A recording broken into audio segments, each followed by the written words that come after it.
unfortunately, he's.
It's all fuzzy. Check, 1, 2.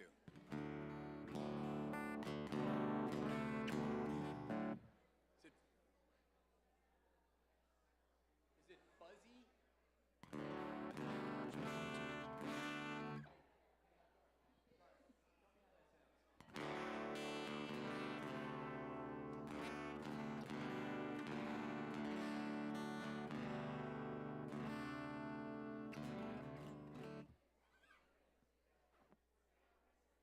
Okay, did you have, was it okay?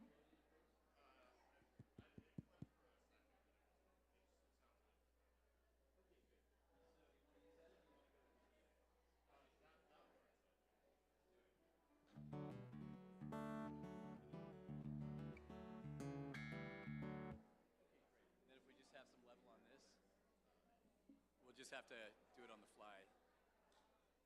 No, so I don't need any more. No. So we'll forget about that, but we just need some level on this. Check. Thanks.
2. Everybody, we're just getting a little sound, and then we'll be able to get started. Check. It sounds like it's on. Now we just check this. Sounds like it's on too.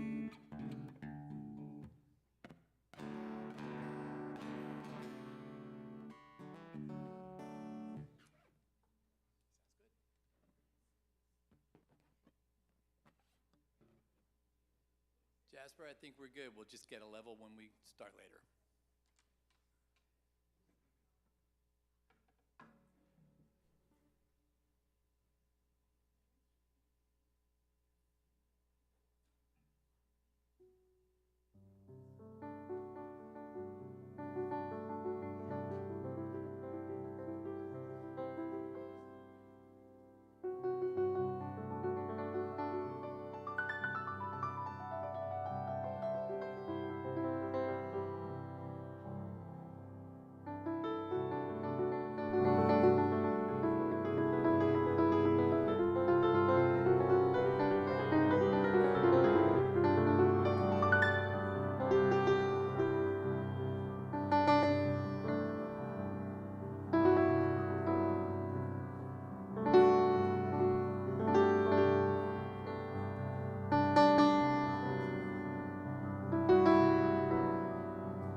Well, happy day to you. It's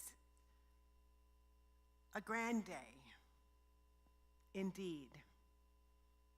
A sorrowful day, but yet a joyful day because we are celebrating the life of our beloved Mary Morrisette. Is that right? Okay. I'm Reverend Dr. Sunshine Michelle Coleman. I'm the spiritual director here at the Oakland Center for Spiritual Living, which was Mary's spiritual home, her proud spiritual home. She brought a lot of you here to visit, and I'm hoping more of you will come back to visit during our service because she'll feel that energy. I welcome you here and am so glad that we could honor Mary's life in this way, in this place, at this time. I'm going to do a brief opening prayer, and then we're going to see a slideshow. Hopefully all of you received a beautiful printed program. We're going to follow that program, and I invite you to enjoy. And tears are welcome. Laughter is welcome. If call and response is welcome, it is welcome here in this beautiful place of ours. So let us just allow our attention to fall inward. And you can either allow your eyes to gently close or you can gaze at our beautiful stained glass window as we honor the divine presence within. This divine presence is known by many, many names and in many ways. However you believe, whatever you call it, I believe it is that one power, that one presence, that one infinite divine livingness that is in the redwoods that Mary so enjoyed. It's in the very carpets here, even though we wouldn't think it's in an inanimate object yet. Life is eternal in everything, in our very breath, in our bodies, in the animals, in the oceans, in that fire that is unfortunately raging in Los Angeles right now, in all of the elements. It simply is. And we honor it today, this divine presence, not only in this physical life form, but in other dimensions and planes which we know Mary is held in the bosom of, now as a beloved ancestor.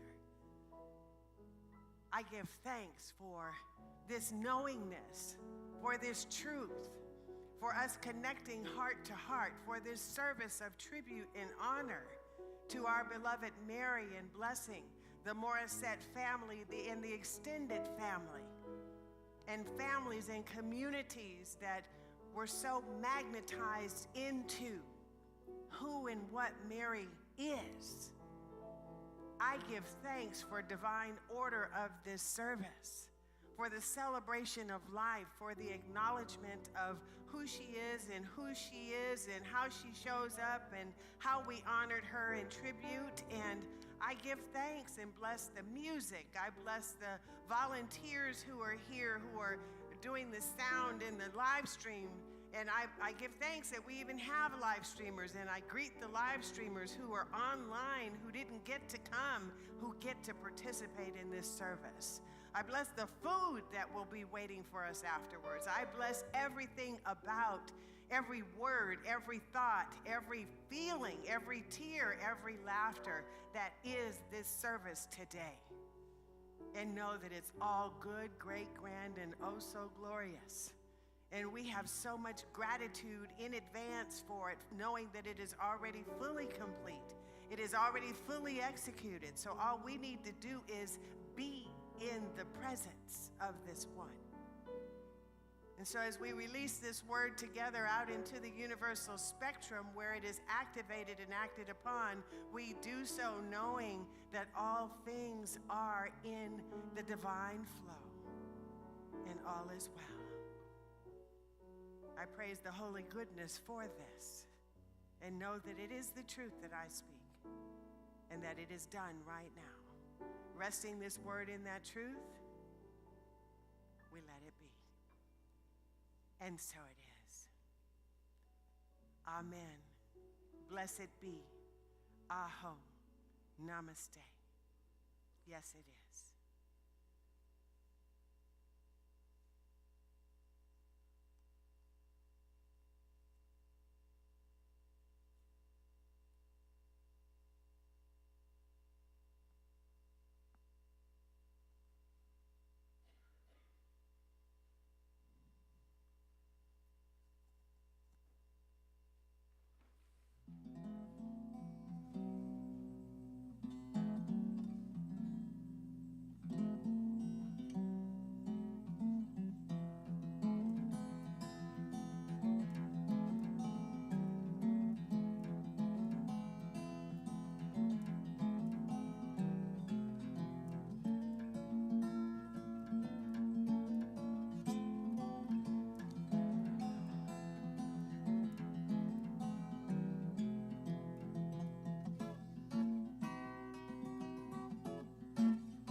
When your legs don't work like they used to before, and I can't sweep you off of your feet, will your mouth still remember the taste of my love? Will your eyes still smile from your cheeks? And darling, I will be loving you till we're 70.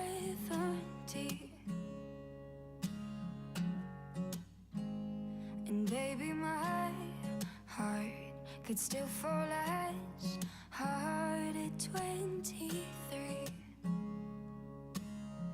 I'm thinking about how people fall in love in mysterious ways.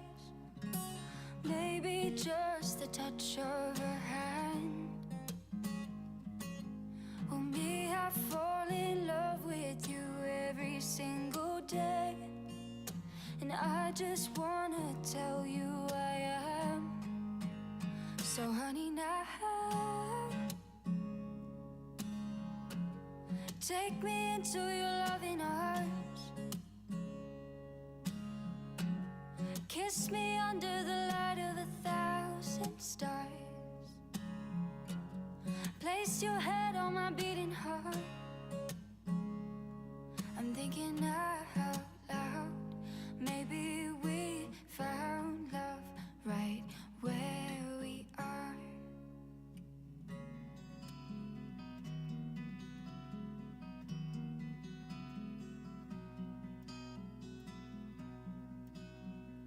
Yesterday, a child came out to wonder, caught a dragonfly inside a jar.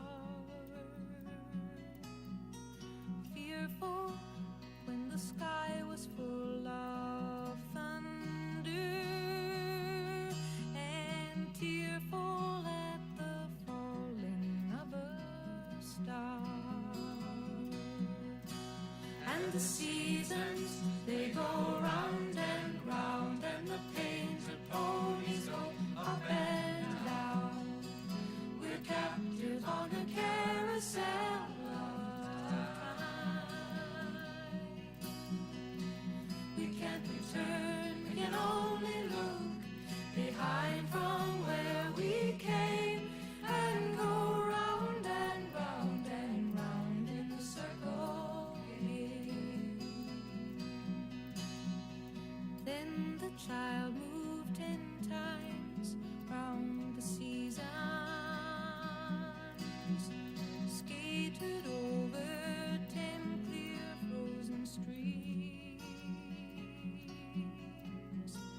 Words like when you're older must appease him, and promises of someday make his dreams.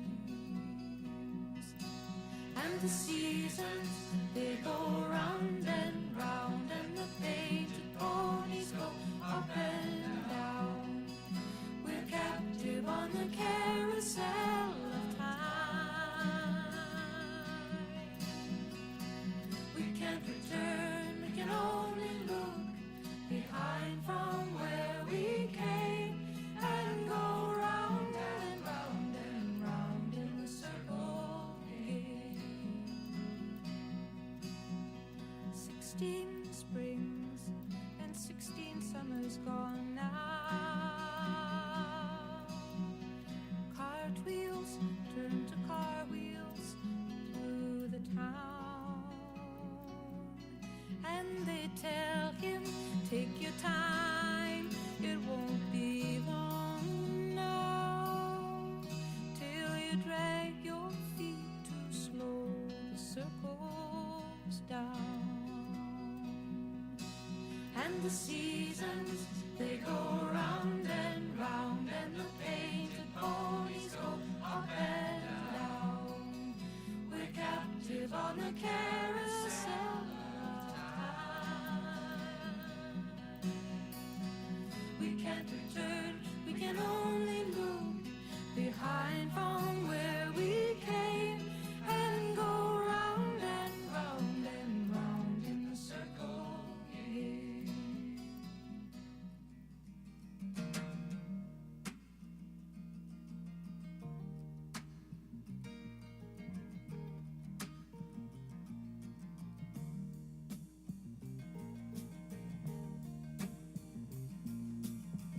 We were born before the wind,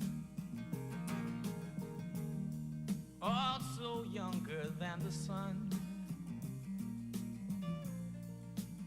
And the bonnie boat was one as we sail into the mystic.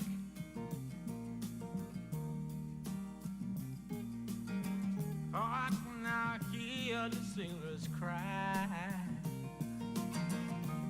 smell the sea and feel the sky.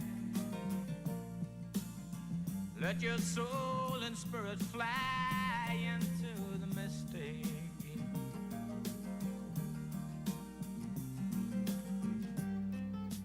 And where that foghorn blows,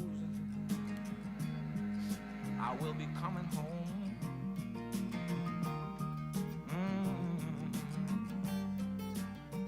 Yeah, when the foghorn blows, I wanna hear it.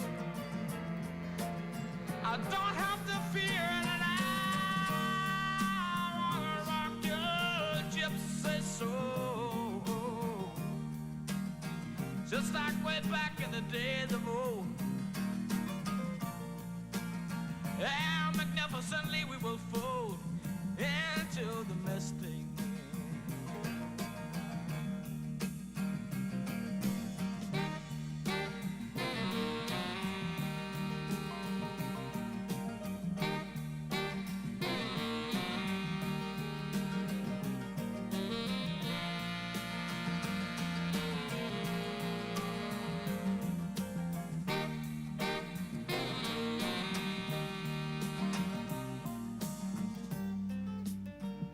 When that foghorn blows, you know I will be coming home. And when that foghorn whistle blows, I gotta hear it. I don't have to fear it. And I wanna rock your gypsy soul, just like way back in the days of old. And together we will float into the mystic. Come on, girl.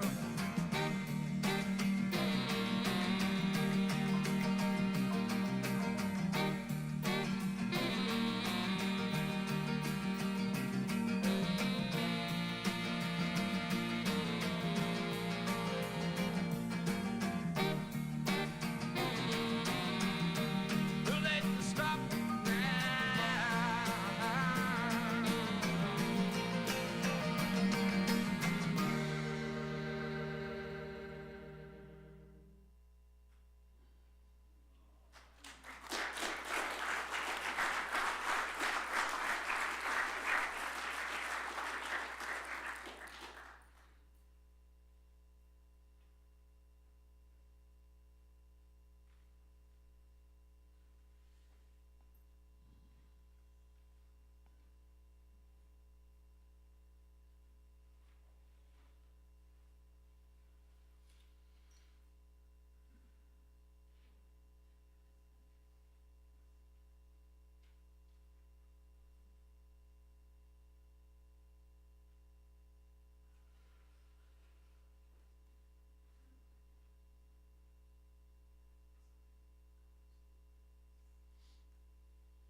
Sure. Do you want to go first? No, go ahead. You sure? Yeah. We didn't know. Oh, Mark. So a little housekeeping with you, so we can adjust this and talk right up into the microphone. All right, Just we'll do. adjust it as you guys get to it. So as I was saying,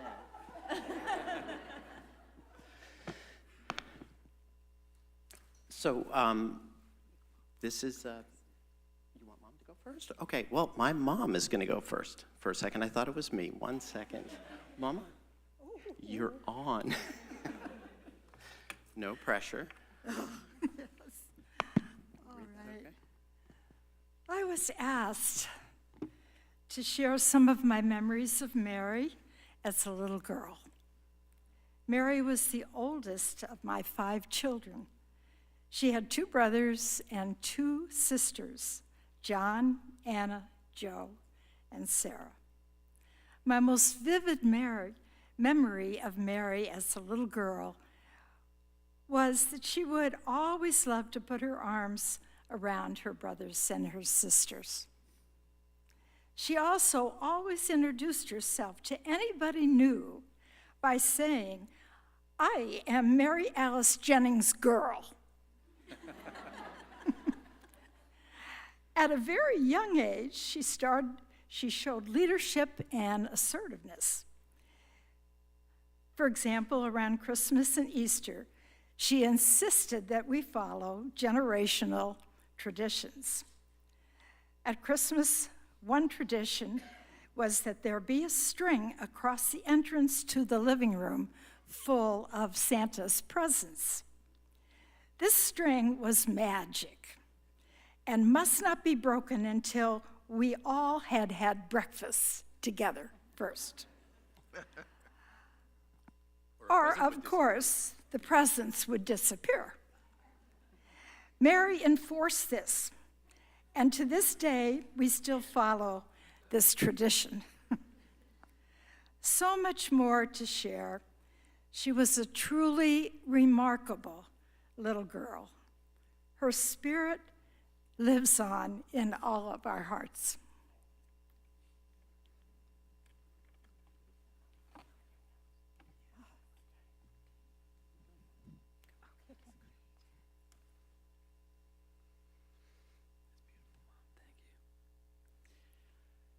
So I'm John, and I followed Mary in the lineup of kids. I was a year and a half younger than her.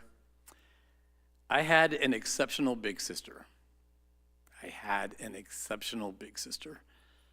I grew up with a friend, a co-conspirator, a co-dreamer, a part mom, and a protector when we were younger.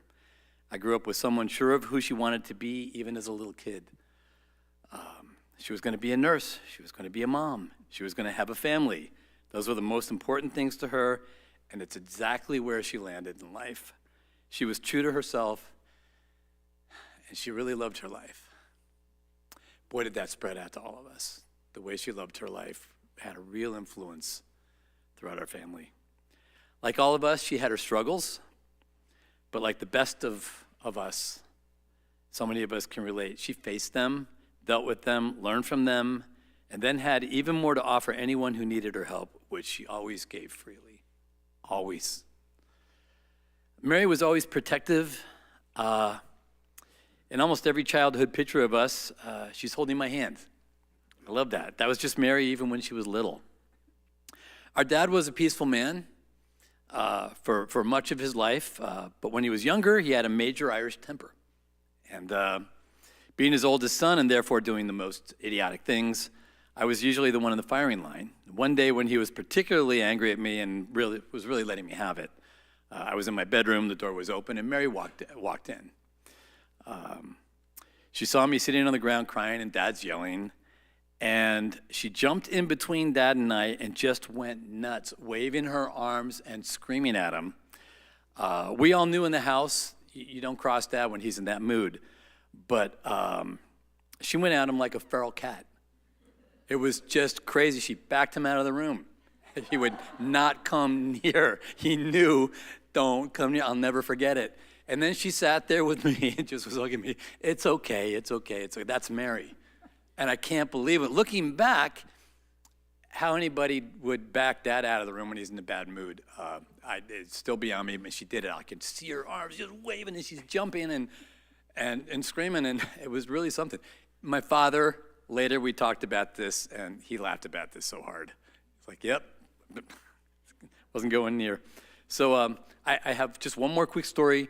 Mary dated a young guy named James when she was younger, and he was black, which makes no difference, except a family trip to Florida took them through Georgia, where they went into a phone booth at one point, and James and Mary were probably kissing each other and making a phone call, and two police pulled over, took him out of the booth, threw him in the back of the car, sped off. The family had to jump into this Volkswagen van and haul to keep up with them. They ended up in a police station where the police took James and Mary downstairs, beat James some. James knew well enough to scream very loud, so the family went crazy upstairs, and the cops said, okay, you're out of here, but if we ever catch you in Georgia again, we'll kill you. So my father found out about this, contacted the FBI, the New York Times, and the governor of Georgia. And he said, John, when you're trying to get anything done, get multiple people involved and let them all know about the others. So the New York Times ran a piece on it. The FBI got involved. The governor wrote my father a letter back and wrote the family back and said, I've gotten involved. One of the police I've had taken off the force will never work for us again, and the other one resigned because he knew it was coming for him. We're sorry, we're trying to eradicate this in our state. Please accept my blessings on the family. Signed, Governor Jimmy Carter. Yeah. And the reason I bring that up today is because today is the day Jimmy Carter is laid to rest, and it's the day we have this memorial for Mary, and there's something about the peacefulness of both of them that just seems to work for this. I kind of love that. I have another story that I won't tell now, but if anybody wants to hear it, it's about some high school bullies and how Mary took the boyfriend on them and stopped a pretty nasty scene in its tracks. It was great. So I want to say in this church where I know her spirit is with all of us that I love you so much, Mary, and I'll be telling you that every day until I see you again. All of us had an exceptional older sister.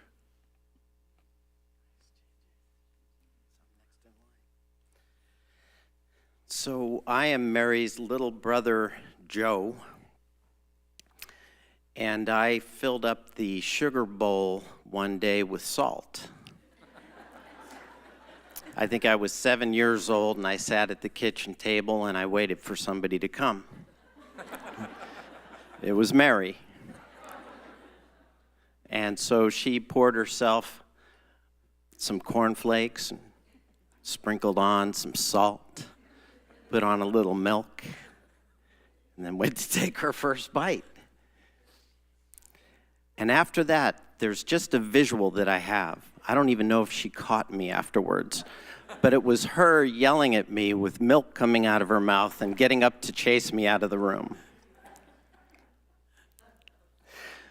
But that's just one of just a lifetime of memories that I have with Mary. I think all of us were very fortunate to have her as a big sister because she loved little kids. I mean, she loved and advocated for little kids. In fact, it became her work and her mission in life. And when we were little kids, she loved us and she looked out for us, and we knew it, you know? And so my memories of her are warm. And when she and Mark moved into their places to start their own lives together, I remember the modest places where they lived, very small apartment or even a trailer home or wherever, but every time I went to visit, it felt like home. And then when they had Tyler and Josie, they set an example for the rest of us. I know myself in particular, it was like, now I know how I want to raise my kids. And so I took that with me, and that's what I did. So, you know, I'm 62 years old now. It's a long time since, you know, I was 7 years old, putting salt in the sugar bowl. But I think one of the things that comes with living this long, I've lost a number of close friends. And I understand now that that's part of what comes with living a long life. Not everybody gets there with us.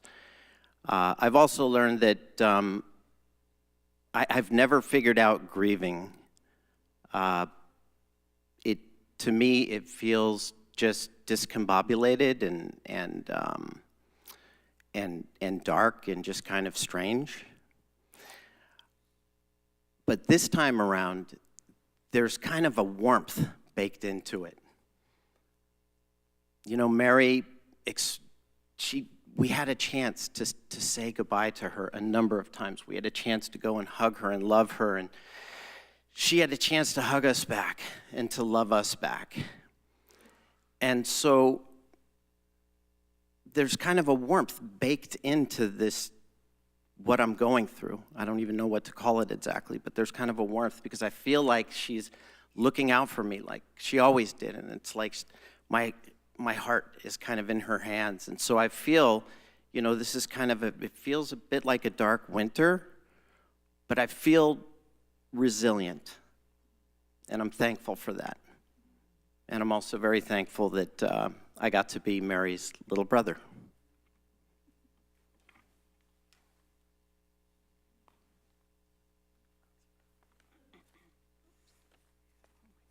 So good to see all of your faces, Mary's loved ones. I'm going to read it verbatim so I don't ramble. Sister, just the word sister conjures up a warm anchor in my soul. In early years, we were a fun family pack, Mary being the fun oldest sister with flower power stickers on her bedroom walls. She taught me how to shuffle cards and play a fast-moving card game called Spit. Of course, she beat me, but I got fast, and I could soon beat her too. When Mary was 14 and I was 7, our parents separated, and family life became tumultuous for 5 years. Mary cared for me in ways that were ahead of her years. I feel I may not have endured those years very well without her. I remember Mary, a teenager, playing Joni Mitchell's Blue album, singing all the words, and baking Kahlua cream pie. She was so cool and confident and grounding to me as a kid. When she and Mark had kids, I became one happy auntie, and I got to witness Mary's dedication and love of and delight in Tyler and Josie. Mary was the loudest mom on the soccer field. Tyler and Josie, along with Mark's care for Mary, mirrored Mary's depth of love when Mary was ill this past year. It mirrored her love in the most palpable and powerful way. I am forever humbled to have witnessed this. I became a mom, and Mary was the dream auntie. She loved all her nieces and nephews like crazy and was very intentional in her relationship with all of them. There's no way to say it all. Sisterhood with Mary was laughter, annoyance, loving each other's kids as our own, battling chin hairs together. For real. Just today, I was honoring Mary by double checking before I came in here. Conflict, shedding old roles and refreshing our friendship, more laughter and deep respect for each other. I never respected Mary more than in witnessing her short journey with cancer. She fought each day to have even just an hour or a moment of joy. A short walk to marvel at the fall leaves, a good matcha tea, the embrace of her loved ones. She won that fight. Joy has won. Mary taught me to find the joy tucked in the crevices of even the toughest of circumstances. Mary and I played a few rounds of spit at the Murphy reunion just last year. I beat her twice. And then she won all the rest. And I tried to beat her again, I couldn't. I am looking forward to a rematch with her in heaven. I love you, my sister.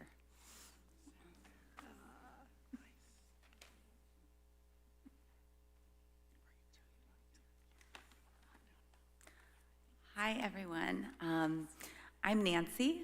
I'm Mary's littlest sister, half by name, whole by heart. And so Sarah and I, first of all, thank you all for being here. It's just, like Sarah said, so nice to see everybody's faces here today. Sarah and I were talking about how by saying any few things about a sister, you feel the absolute magnitude of what you're leaving out. So with that in mind, I have a few things that are floating on the surface of my heart. I'm going to share them without much elaboration because with the many connections to Mary in this room, I'm sure that these things are known and can translate with the particular texture of your dear relationship with her. Mary showed me that there are so many ways to be reverent, appreciating beauty in nature, in children, and I feel like I could go on about her example to me there with children. The love, delight, and respect she had for children was such a beautiful thing to see and such a lesson for me in my life. She listened so closely and with such care. I can think now of what it meant to have Mary say, wait, I want to hear this. In a crowded conversation, she wanted to hold the space for you so that she could really hear you, really connect and know you. Her gift over and over and over again was her intentional presence. It was so steadying and so affirming. When we talked, I always felt so heard and understood. It was a true safe space. I don't even know what to say about this, but I just have the words, her beautiful handwriting. just love her beautiful handwriting, and I know the feeling of opening the mailbox and seeing that handwriting and how my heart would sort of lift. I love her gentle but real laugh, sometimes with a look of surprise, even when something was out of her comfort zone. But I love her laugh, and I can feel it, as I'm sure so many of you can too. I love Mary's appreciation for comfort and her want to share that with the people around her. Mary always made an effort to reach out. And as I get older, I realize how many things are screaming out for our attention. And I appreciate and am in total awe of her ability to do this with such steadiness. She called and texted and sent birthday cards, which is truly extraordinary, and advent calendars to Jack and Yumi, and little gifts that were never showy but were representative of your connection, your unique connection with her. And it is not lost on me how much that action of reaching out changes people's lives, their sense of belonging and being loved. Because Mary and Mark were married when I was 4, my relationship with her is so much a relationship with Mary and Mark. They let me into their home so many times when they were busy raising these beautiful, amazing, wonderful, perfect children. And I have in many ways, I've been influenced by their remarkable partnership and the beautiful family that they created. I went to Mary many times for parenting advice, and the main thing that strikes me is the complete love, respect, awe, and appreciation with which she always talked about Josie and Tyler. There's so much to say, but I'll just end with some words that Mary sent to me in a text. How is it possible that we are living our lives so far away from each other? And we may be doing that again, my sweet sister, but we will work it out. We always do. We are connected, and I am sure of that thanks to you. I love you, Mary, and it is just an honor of a lifetime to be your sister.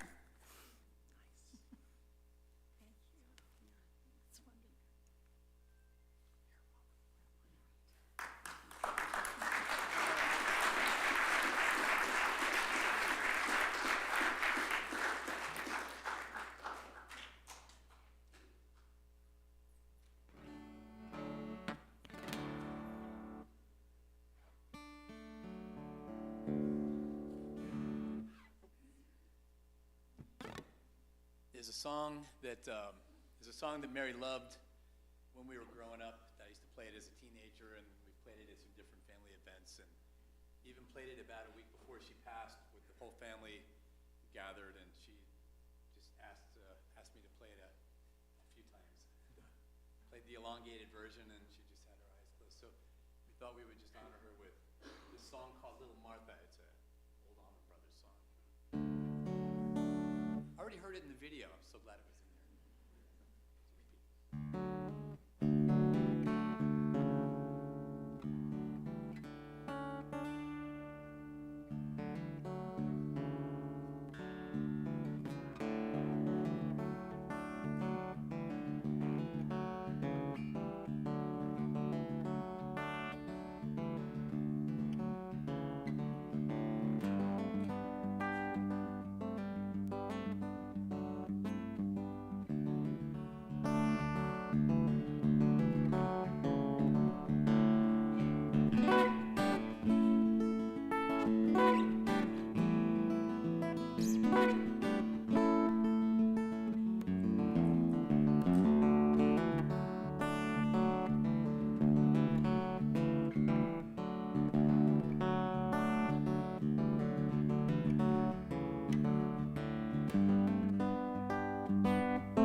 loved that song. Gonna do a quick tune up here and do another song.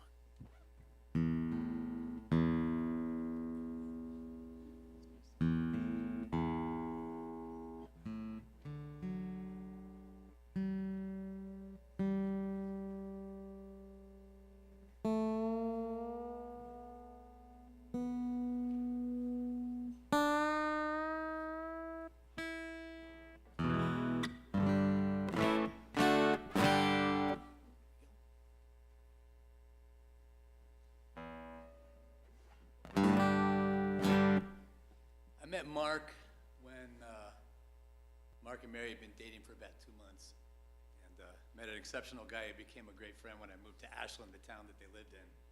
And then Mary went back to the East Coast and was just scared to death because they hadn't been dating that long. And was like, "Would you write a wedding song for us?" No. At that point, she wanted to write a song telling Mark how much she loved him. Which she did, and then she had a terrible time trying to play it for him, but he told me it was so sweet. Later, when they married, Mary asked me if I would write them a wedding song, so I did. And she called me about 4 or 5 days before and goes, "I'm just so worried, are you really gonna do it? Is it gonna have me recite the first verse to her?" So I did, and then she said, "Great." So this was Mary's wedding song, and then recently, it was Tyler and Tammann's wedding song.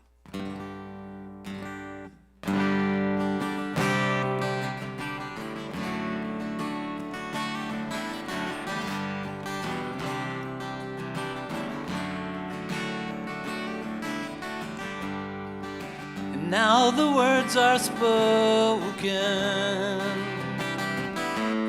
and the lovers turn to one. And all of us are feeling that your lives have just begun as one.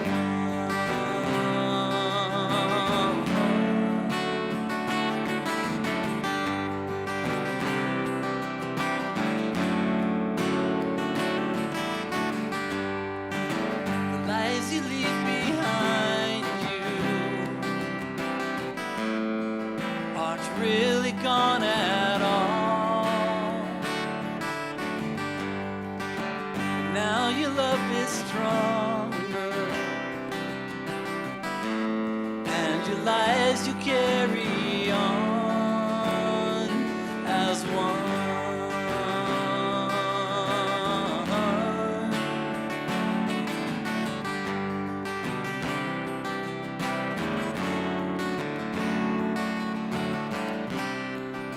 And all your plans and dreaming bring you one step closer today to being a family with 1 or 2 or 3 to share.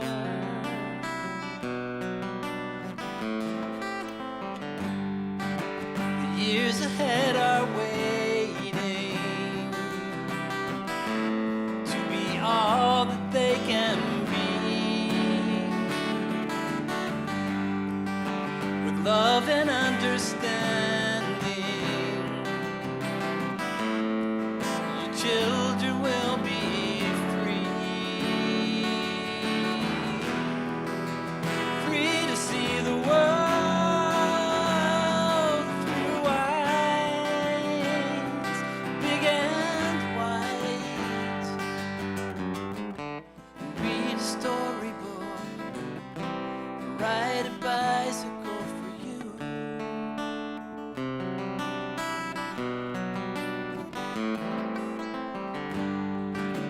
Now the words are spoken,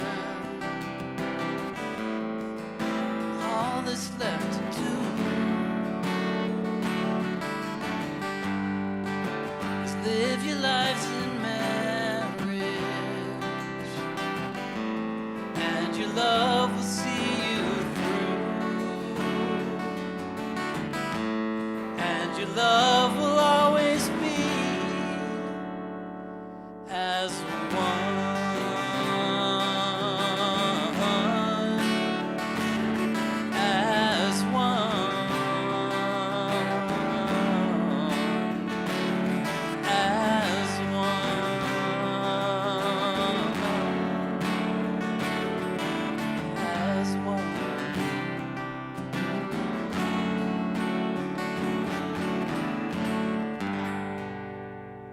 we're married for 43 years. It's like awesome.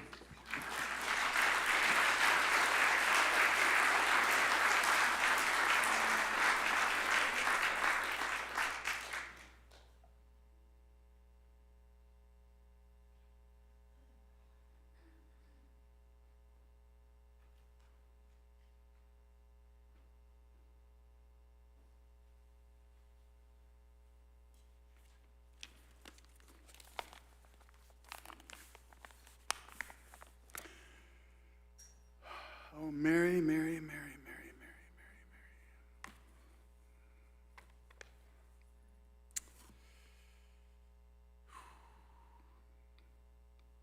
So I'd like to start with a love story. Everybody likes a love story. And I met Mary in early summer of 1978 at Southern Oregon State College in Ashland, Oregon.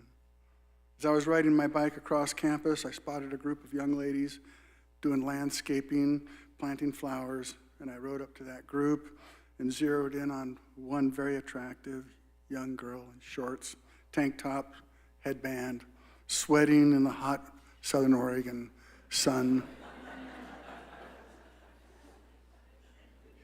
And I was completely smitten. Even though I knew the campus very well, I asked for directions somewhere.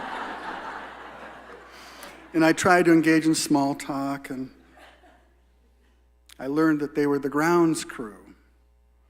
And over the next several days, I rode my bike back out there looking for that same crew and couldn't find them.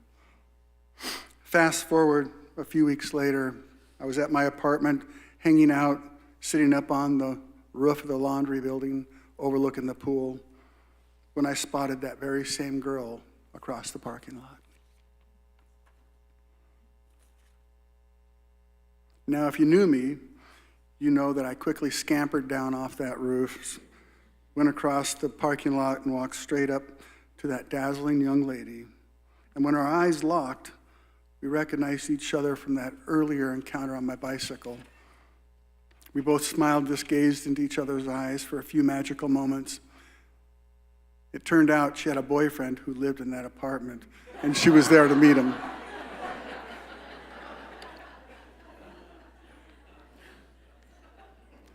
Mary had a lot of boyfriends, as you've heard. So. But wasting no time, I asked her name, where she lived, what she was studying. Her boyfriend arrived soon after that, and they went up to her apartment on the second floor, straight across from that roof. So later that night, I went back to that roof with my mandolin, and I sat up on that roof and I played love songs, thinking about Mary. I knew she was in that guy's apartment. And I put all my intention into playing those love songs. Would she hear me? Would she know it was me? And could I win her over? I even thought I saw the curtains move a few times. And later on, she told me that when we met that day in the parking lot, she had a premonition that she'd marry me. And she did, in fact, come to that window that night and looked out on me on the roof with romantic wonder. The following week, I had some friends drop me off near her house on the way to a Friday night dance. Thanks, Court and Dana, for dropping me off. And I found her house, and I knocked on her door, and she answered, and we've been together ever since. We spent a lot of time getting to know each other, going to dances, hiking, studying, romantic dinners. And we loved being playful with each other, and I loved kissing her all over her face. Now, if you knew Mary, you might know that she frequently engaged in the services of a psychic astrologer to read her chart and explain the past, her present, and her future. And I learned that Mary and I are old souls who've been meeting each other over the past several lives. life has many mysteries, and I choose to believe that one. And I'm looking forward to our next encounter. Now, there are a few interesting things about Mary I'll let you know. Mary did not go to high school. Her family moved out to a commune in upstate New York the summer before her freshman year. Later, she earned her GED and then applied for nursing school. But later on, Mary worked at a gas station as an older teenager in Philadelphia, and she'd listen to the radio all day. And you know, she won a national radio contest sponsored by Pepsi. And the first prize was a trip to Jamaica, which she took with another boyfriend.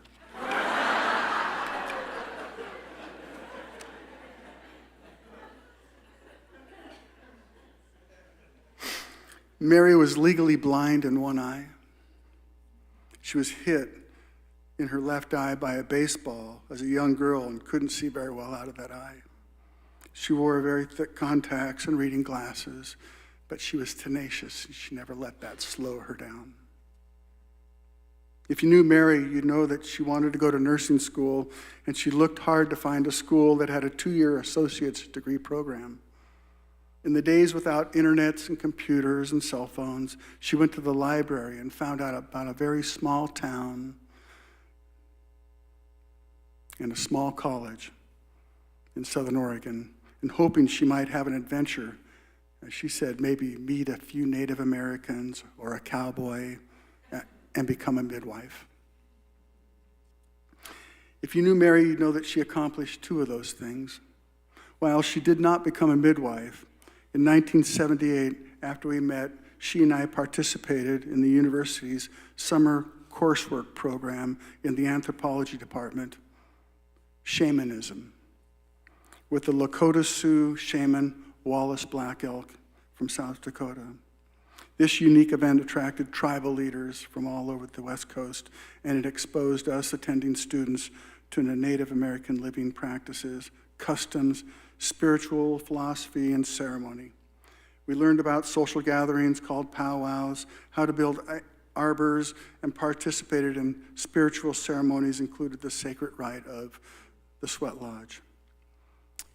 And Mary also was very fortunate to spend special time with Susan Black Elk, the wife of the shaman Wallace Black Elk, who taught the young college women about sacred rites, rituals from the women's spiritual perspective. Later that summer, she also signed up for another course called Myths, Mountains, and Magic, and later she scaled the peak of the mystical Mount Shasta. This was the very foundation and it was a very transformative year and the foundation for her appreciation and understanding about the power of ritual and ceremony the rest of her life. By the way, that year before we met, she briefly dated a modern cowboy who drove a pickup, chewed tobacco, and lived on a cattle farm, so we can cross that one off her bucket list.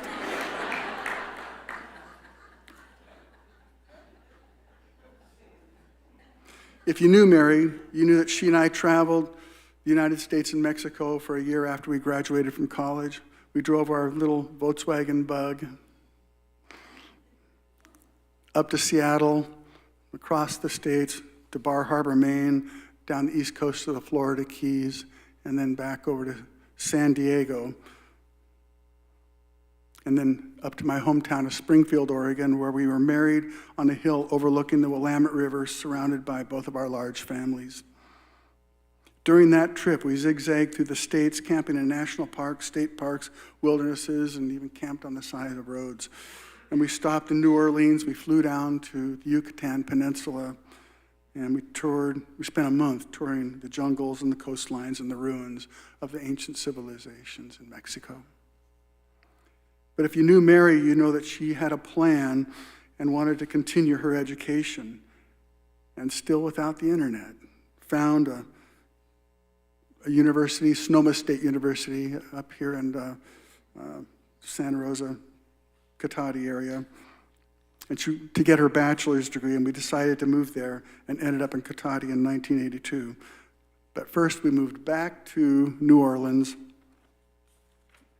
to attend 2 weddings of our friends. And one in Baton Rouge and the other one in New Orleans. Mary got the trip paid for as she signed up to be a traveling nurse at the Touro Infirmary in New Orleans. And they paid our relocation expenses, and I got a job working as a cook on Bourbon Street. When we moved to Katati, Mary started school at the university and immediately met other like-minded young women and nursing students, and they became lifelong friends and confidants. You'll hear about it from a couple of them later today. Starting a family was difficult for Mary. She had several miscarriages, and we lost Jenny at 26 weeks before Tyler was born. Pregnancies were hard on her, and she required bed rest most of her pregnancies with Tyler and Josie. But through it all, she was the best mom. She even enrolled us in parenting classes with the California Parenting Institute. Classes like how to parent your infant, parenting your toddler, parenting your school-aged child, parenting your teenager. It was no accident that she was a great mom. And when I protested and said, but parenting is natural, she said, She said she wanted to be the best mom possible, and she wanted me to be the best dad possible. It turned out that half the people in the classes were court-ordered.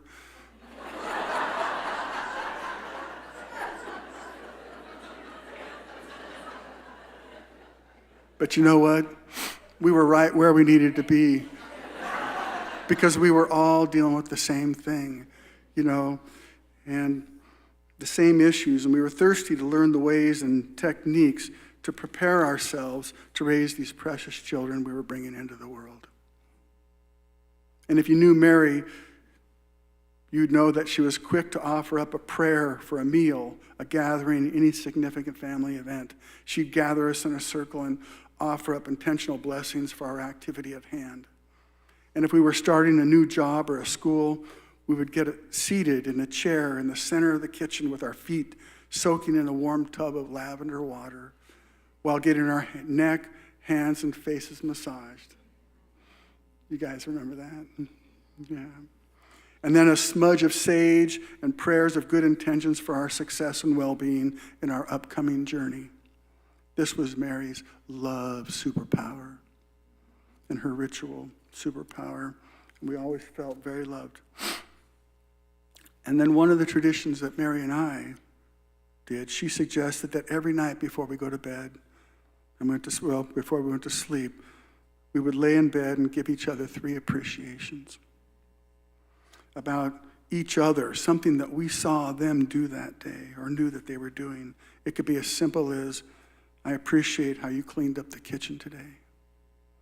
Or, I appreciate how you went to work today and made money for the family. This helped remind us to look at the world in a positive way, starting with each other.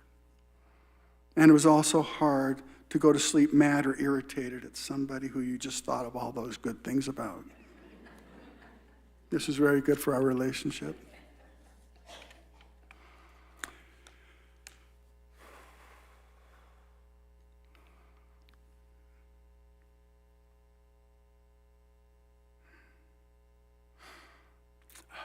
So, after Mary learned that she had the tumor and that there was no cure,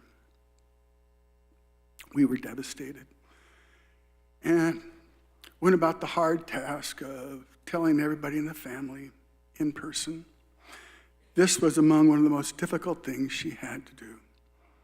Later, we would lay in bed talking about her prognosis and what she might want to do with the remaining time. And this is what she said. She said, I've had a long and wonderful life. I've done everything I can think I would enjoy, and I wouldn't change anything. I love my children. I love my family. I love your family. And I love all of my friends, and I love all my coworkers. I've done everything I've done has made me who I am, and I'm happy with myself. What I do want to do is go to the cafe and get a matcha latte, go for a walk in the redwoods, or go to the beach, and then come to church on Sunday and be with my kids and enjoy the time that's left. That's all I want. And that's what we did. If you were in Mary's orbit those last several months, you went with her to get a matcha latte, went for a walk in the redwoods or maybe the Temescal Lake or at the regional park or to the beach, and then she'd drag him here to church for a spiritual uplift. So finally, I'll finish this love story. If you knew Mary, you'd know she loved affection. She said she wanted to dance every night if possible. And so I'd cue up our favorite songs and we'd slow dance in the living room, kitchen, or wherever we were. And we had this intimate little thing that we'd do, and she'd say, "Kiss me like you like it." And I'd kiss her all over her little face, like we were the same kids in college.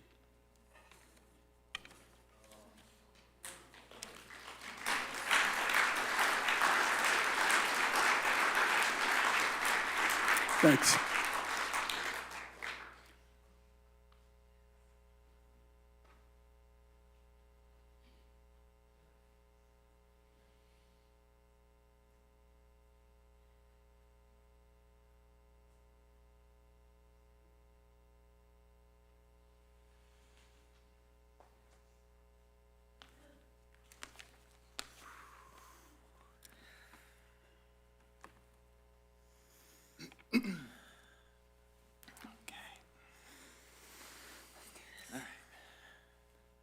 All right, good afternoon. For those of you, the small few who I haven't met, I'm Tyler, Mary's son. And I'm Josie, Mary's daughter. To Mom, I was also known as Sweetie, Honey, Sugar, Tyler Byler, Ty, and occasionally, you turkey. And I was also known to my mom as Sugar, Sweet Pea, Honey, Sweetie, and my Josie girl. Aside from you, Turkey, we want to acknowledge that the other young people in her life, cousins and family group kids, had these terms of endearment bestowed upon them as well. Our mom was generous with her affection. Being raised by our mom meant that you would have fun. As a kid on Blank Road in Sebastopol, Taya and I spent a lot of time outside. Our closest neighbor was out of view. In the winter, this included splashing in puddles, falling in them, twirling in gusts of wind. To her, it didn't matter how dirty we got, as long as we were having fun. The deal was, as soon as we were ready to come inside, we'd be instructed to go to the back porch, take off our muddy clothes, and either be carried or walk to take a shower to clean up. Then get into warm, clean clothes, followed by whatever else our day had in store. To be raised by our mom meant that you'd get the best. When Mom was a kid, she was lucky enough to have spent a few summers at a prestigious East Coast girls' camp in Maine called Camp Ohilo. Going to Ohilo and the boys' camp across the lake, Tamanis, was a family tradition. My grandma Ann, great-grandmother Murphy, and my aunts and uncles, John, Joe, Anna, and Sarah, spent multiple summers there as well. Campers would learn outdoor skills while having fun: archery, sailing, canoeing, camping and fire tending, team building, and leadership skills. I grew up hearing stories of Camp Tamanis and Wahilo while looking at a custom canoe paddle that my mom had built and painted hanging on our wall at home. One of my mom's dreams was for me was that I'd be able to carry on the family tradition and experience the formative and joyful impact of being a Tamanis camper as well. The only problem was that tuition for the all-inclusive 2.5-month-long summer camp was about the same as buying a pretty decent used car. But she was determined. She called up the camp director and they got to brainstorming. It turned out that my mom had a special skill set that was needed at Tamanis that year. She was a certified expert at tending to cuts, bruises, sunburns, sickness, homesickness, dehydration, tick bites, and even a broken bone or two. I ended up going to Camp Tamanis for 2 summers in a row, while my mom put her life on hold to work as the camp nurse.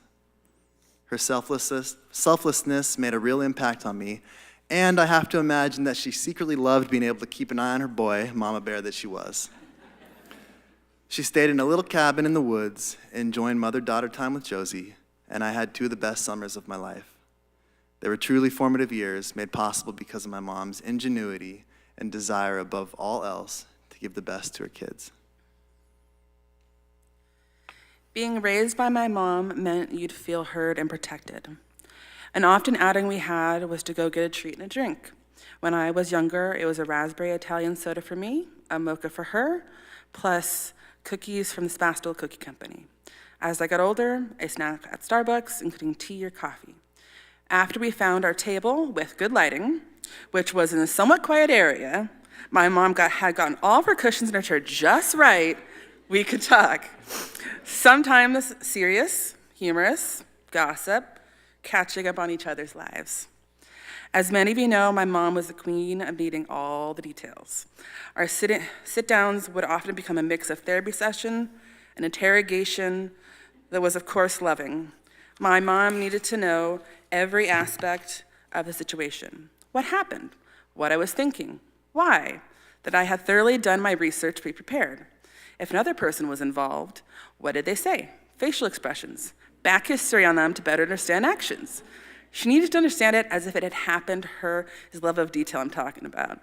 Often, it made me feel truly heard and cared about. She was a true mama bear. She'd give her advice and opinion based on her life experiences.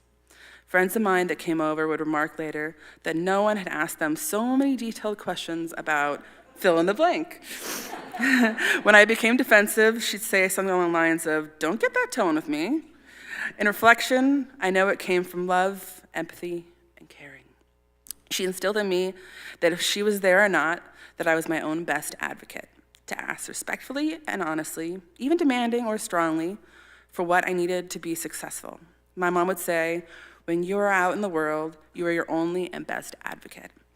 I'd watch her do the same for herself while at an appointment, listening to her on the phone, or even always getting free movie ticket vouchers if the projector malfunctioned, always. Looking back fondly on our outings together, I often think, man, I'd love to have another cafe hangout with her.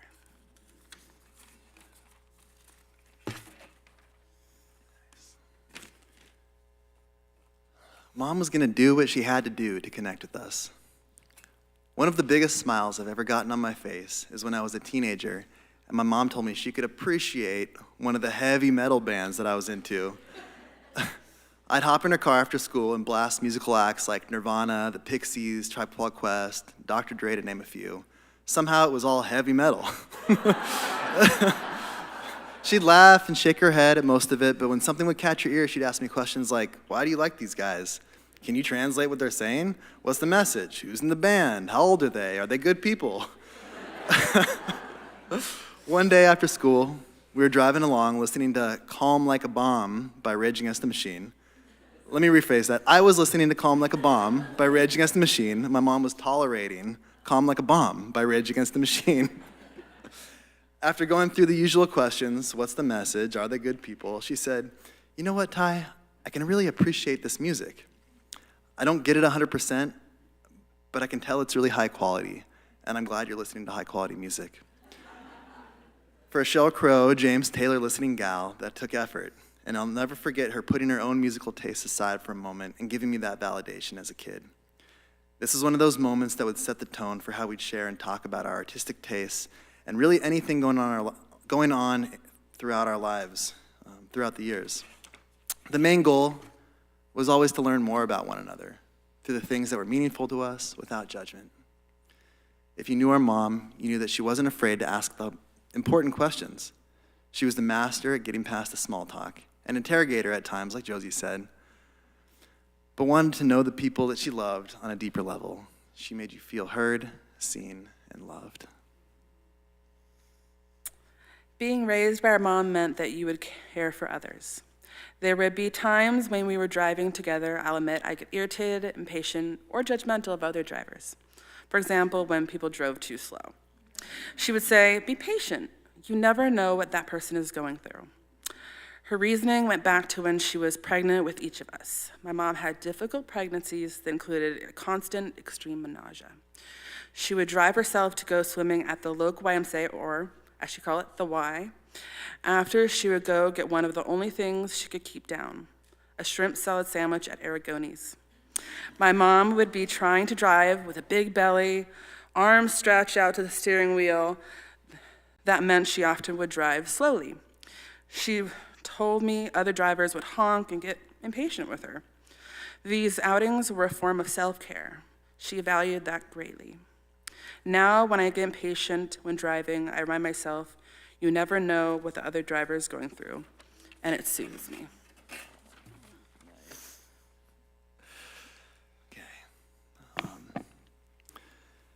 So in 2022, I moved back home to California. I was living in New York City at the time and had the realization that being 3,000 miles away from my parents and visiting with them 3 to 4 times a year carried the very real possibility of seeing them less than 100 times more total. To break it down mathematically like that was like a smack in the face. And when it hit me, I sold all but the essentials, bought a car, and moved out. Not only did I make my way back to California and my parents, I moved in with them. This is before I got my apartment 10 minutes away from their home in Oakland. My parents were, of course, thrilled. All of a sudden, I was part of their day-to-day lives and vice versa. I got to really sink in with them and witness their deep love and support of one another as they went through life. Over the dinner table, my mom would share the ups and downs of her work as a family partnership nurse in Alameda County. The stakes were high at work. Improving the lives of mothers and their babies was a real passion of hers, and she went above and beyond, often to the point of exhaustion, stress, and fatigue, but it was her mission. One of her favorite ways to decompress and recharge her batteries was with long walks at Redwood Regional Park. This beautiful redwood forest 10 minutes east of their apartment became her sanctuary and after-work ritual. Rain or shine, she was up there walking. During the big storm, she stomped through puddles and talked about the importance of letting us get muddy and dirty as kids. She was part of a small but mighty crew of folks that would walk up there in the storms, and they crossed paths over the many years on the fern and clover-lined trails. She loved her redwood buddies, and they'd exchange books and gifts from travels home, such as delicious Bolivian coffee, which I was grateful to sample. And now that I was in town, one of our favorite ways to spend time together was by meeting up in those woods. We'd say, "See you up there," on the phone, and often wouldn't make a plan about where to meet. Instead, we'd hit the trail, knowing that at some point our paths would cross. Sometimes I'd be running for 30 to 45 minutes, never quite sure which corner my mom would appear behind. And when she finally did, it was all smiles. "Hey!" we'd exclaim and joyfully embrace, and then continue walking, chatting under the dark green canopy. In June, 3 months after my mom's prognosis, Tamron and I got married in the same woods. My mom loved Tamron from the moment she met her and was able to bless us with her presence on that day in her favorite place.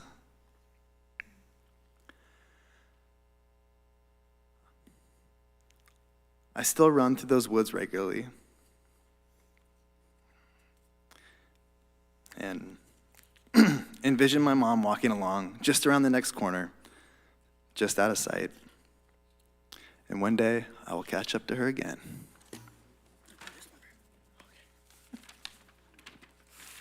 All right. I will end by quoting a children's book our dear mama read to us titled "Love You Forever" by Robert Munsch. This is a sentiment we still carry. I'll love you forever. I'll like you for always. As long as I'm living, my mommy you'll be.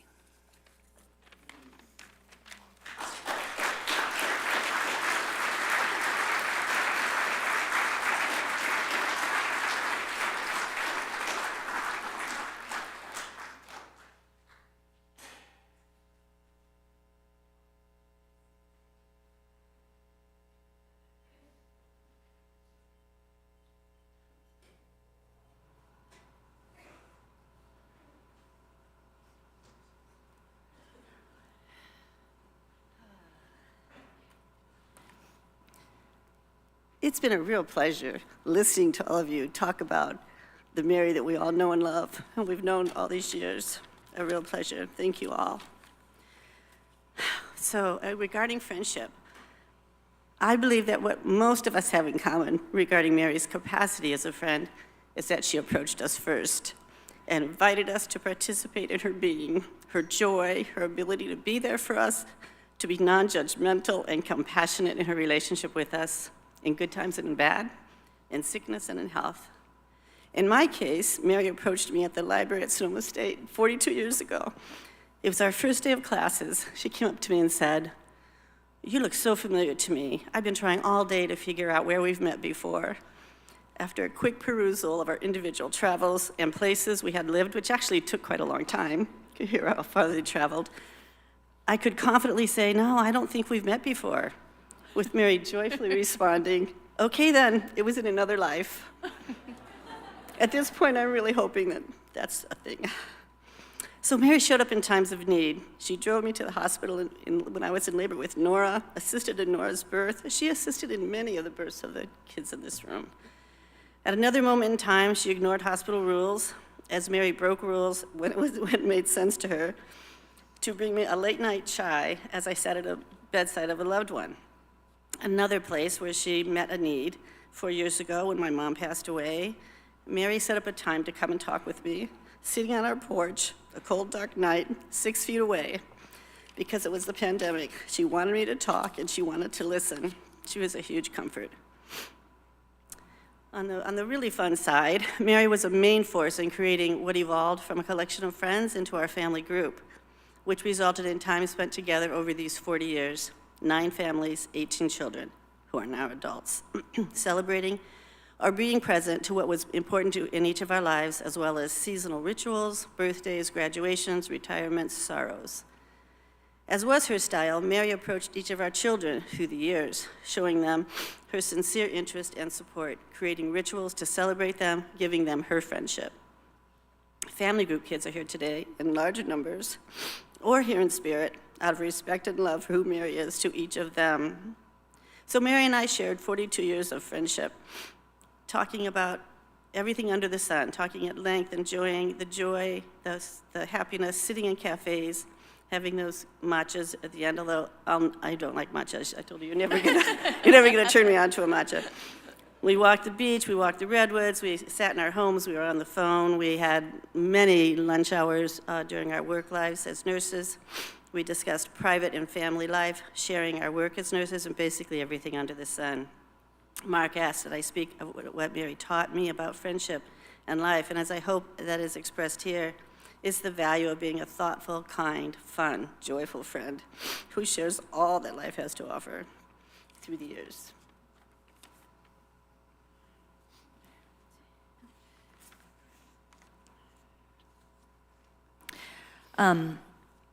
My husband Joe met Mark at the Marquee Theater in Santa Rosa. I think it was December of '82. And it didn't take long for Mary and I to latch on to each other. We were all new to the county. We bonded over food, tea, mochas, and walks in nature. We walked at the coast, at Crane Creek, and more recently met up in San Rafael, and of course the Redwoods in Oakland. Mary was such a giver. At our wedding, she was 5 months into an emaciated pregnancy.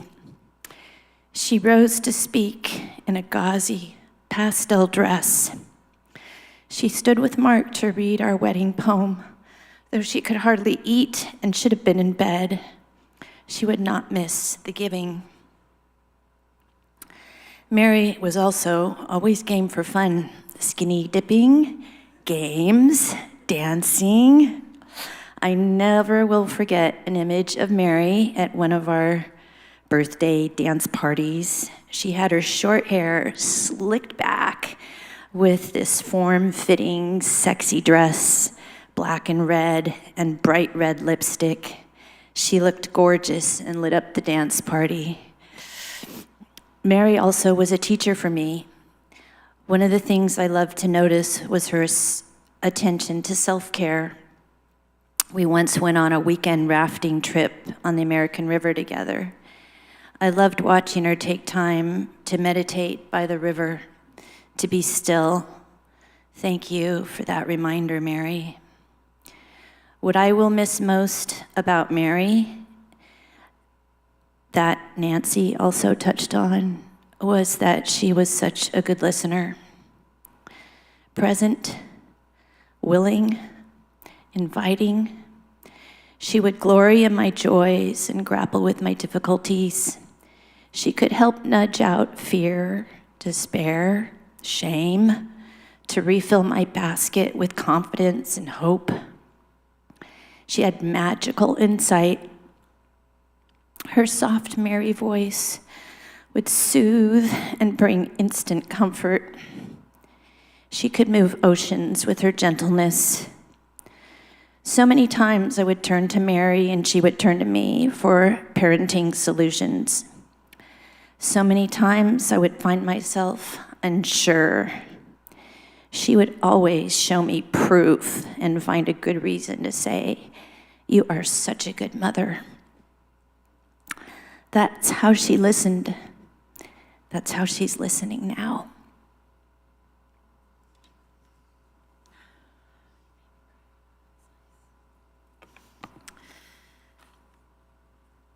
I first met Mary at Ives Pool in Sebastopol.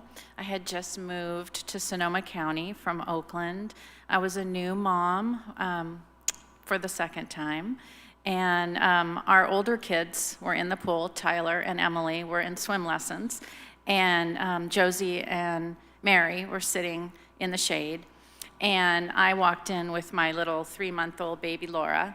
And of course, as you've heard about Mary's love of babies, she was immediately attracted to my baby and invited us into the shade to join them. And so for the next couple of weeks while the kids swam, we sat and talked. And we learned very quickly that we were both nurses and we were both interested in midwifery. And the talking just never stopped after that.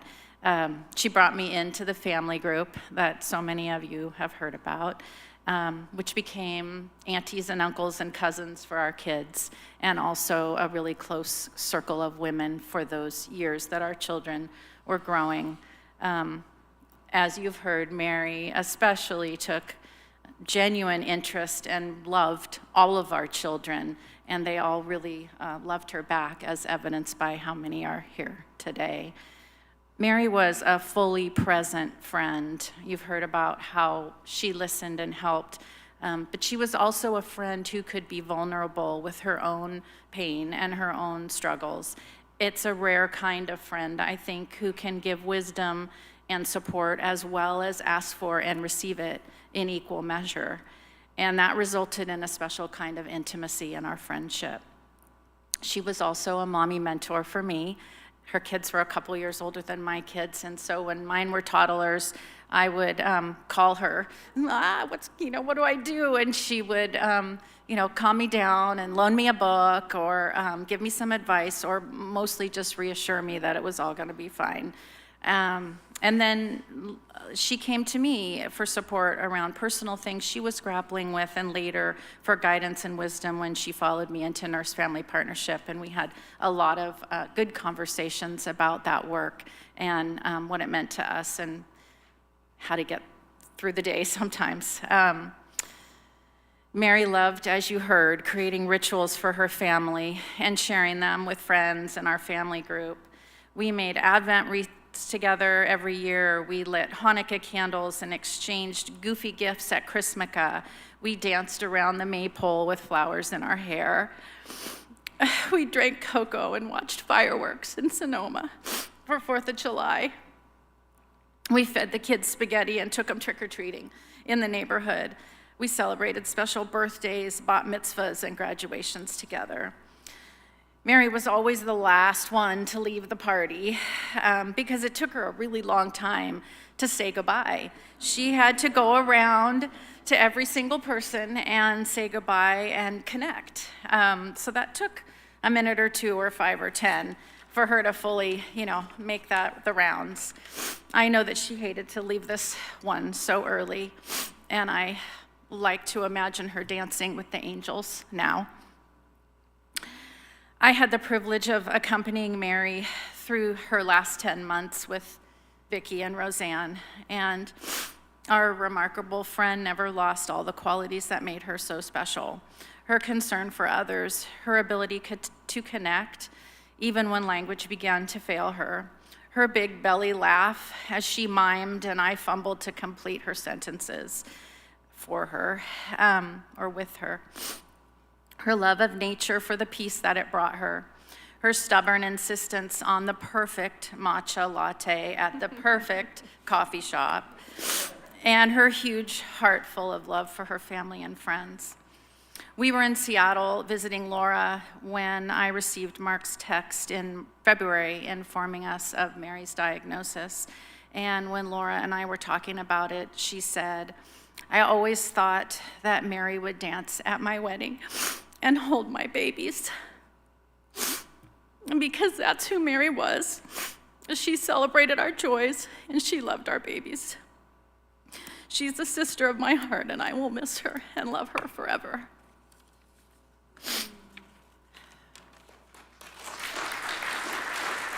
Shall we do it? Oh yeah, that's right. So our family group shares a special song, and Mark has asked us that we do it. We'd like all the family group to stand up. It's actually pretty simple, even though really lovely, and we think you can learn it quickly, so we'll sing it through twice, okay? All right, you are the voice. Are there words? No. Okay. Ready? Oh, we gotta do it loud then. Okay. Come on, everybody, you have to help. Okay. Mary, you are beautiful. Mary, you are strong. Wonderful to be with area so long. Mary is a lovely song. Want to try it? Mary, you are beautiful. Mary, you are strong. Wonderful to be with area so long. Mary is a lovely song.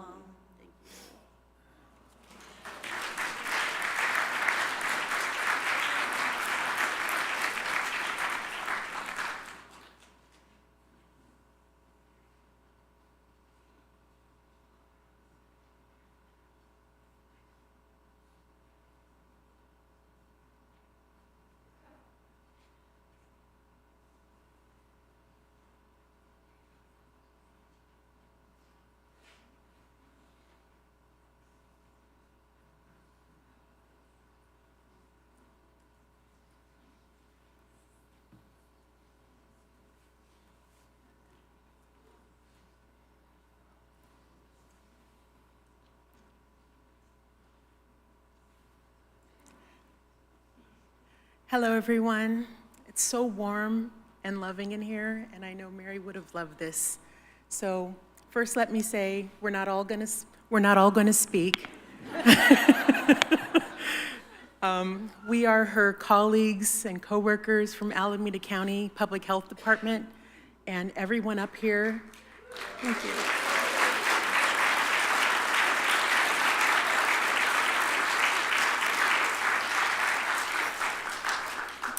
Everyone up here has worked with her in the Nurse-Family Partnership Program. So I'm Nicole. I'm the nurse administrator with the Public Health Department where Mary worked, and I had the pleasure of hiring her for that program 7 years ago.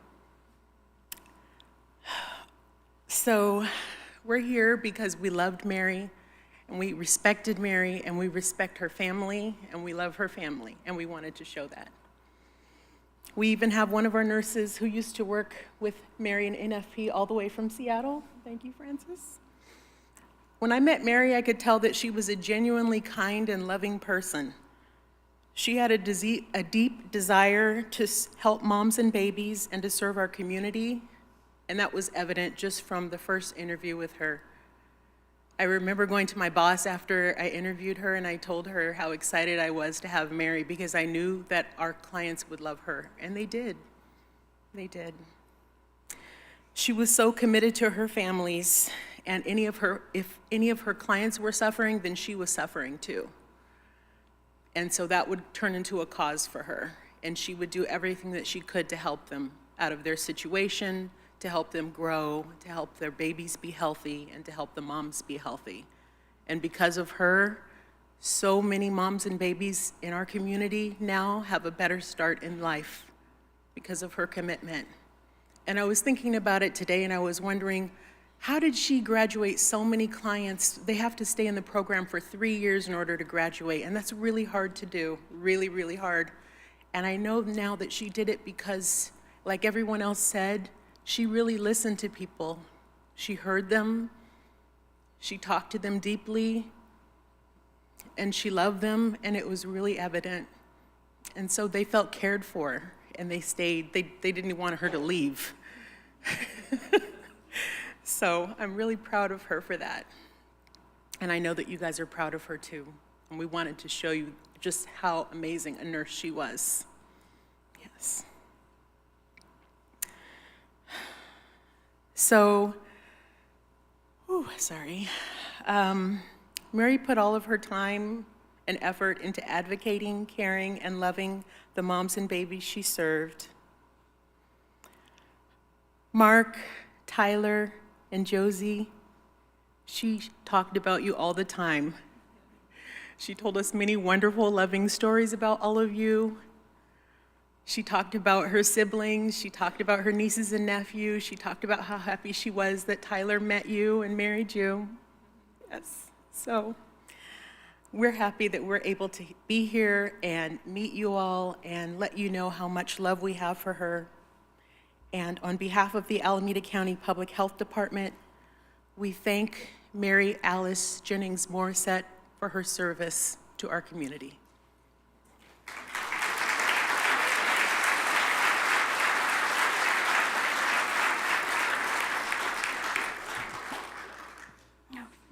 I'm already gonna start crying. I'm sorry. Good afternoon. My name is Arcelia Lopez, and I have the honor of being Mary's friend, colleague, and supervisor. I'd like to take this opportunity to introduce and welcome the following individuals who join me today in honoring Mary's legacy.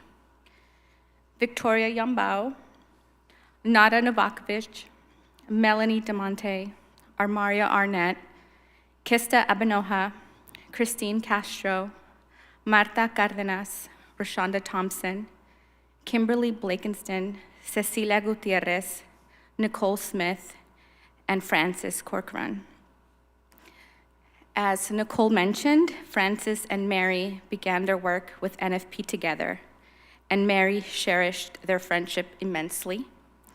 She is joining us from Seattle. Thank you so much for being here. All of us had the privilege of working with Mary as public health nurses and administrative staff within Alameda County Health. Today, we gather not only to remember, but to honor the extraordinary life and work of a dedicated public health nurse, whose compassion, professionalism, and unwavering commitment touch countless lives. For over 7 years, Mary was an integral part of our Nurse Family Partnership Program family. Through her nurse case management and home visiting services, she supported first-time mothers in Alameda County, providing essential care during one of the most pivotal times in their lives. Mary's work was not simply a job, it was a calling. She consistently went above and beyond for every family she served, offering not only her clinical expertise, but her heart. Her passion for improving the lives of mothers and their babies was evident in every action, and she made a profound impact on those she cared for. When she needed something for a family, she had primary care providers' personal numbers on speed dial, and they knew better than to ignore her call.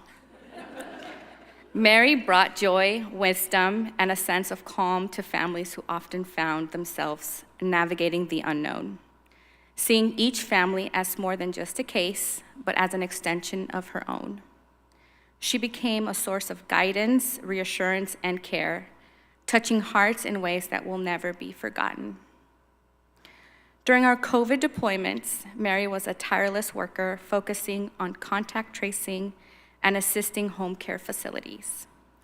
Despite the demanding nature of the work and the long, exhausting hours, she approached it with eagerness and gratitude, always putting the needs of others before her own.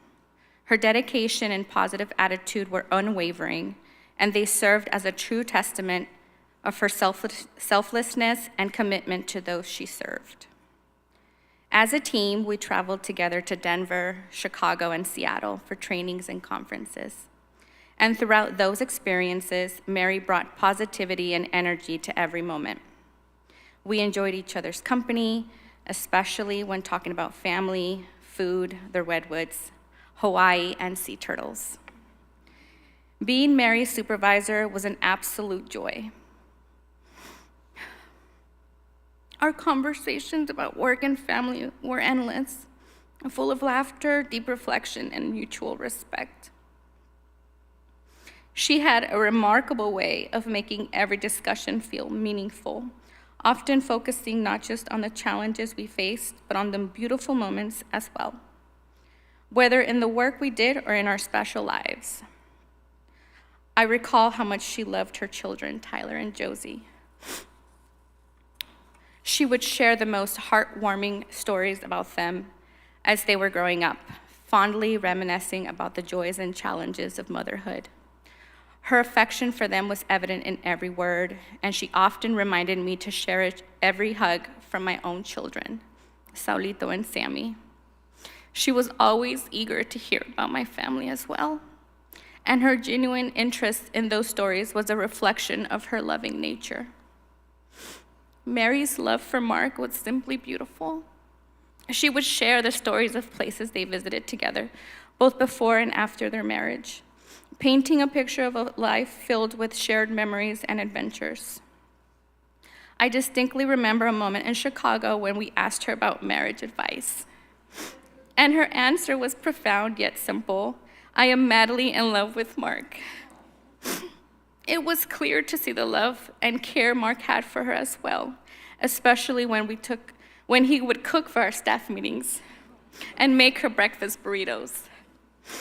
I was privileged to witness a glimpse of their deep connection during my last visit, and I am so grateful for the love and care Mark provided. Thank you, Mark, for taking such wonderful care of Mary. She will always be remembered, not only for the love she gave to her family, but also for the warmth she radiated to everyone around her. Mary will be deeply missed, not only for her professional expertise, but also for the kindness, joy, and light she brought to every room she entered. The family she served and all of us who had the honor of working with her will continue her legacy throughout the work we do. Rest in peace, dear friend. You will forever be remembered. Thank you.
Good afternoon, everybody. I'm Garth Morrisette, Mark's brother, one of Mark's brothers.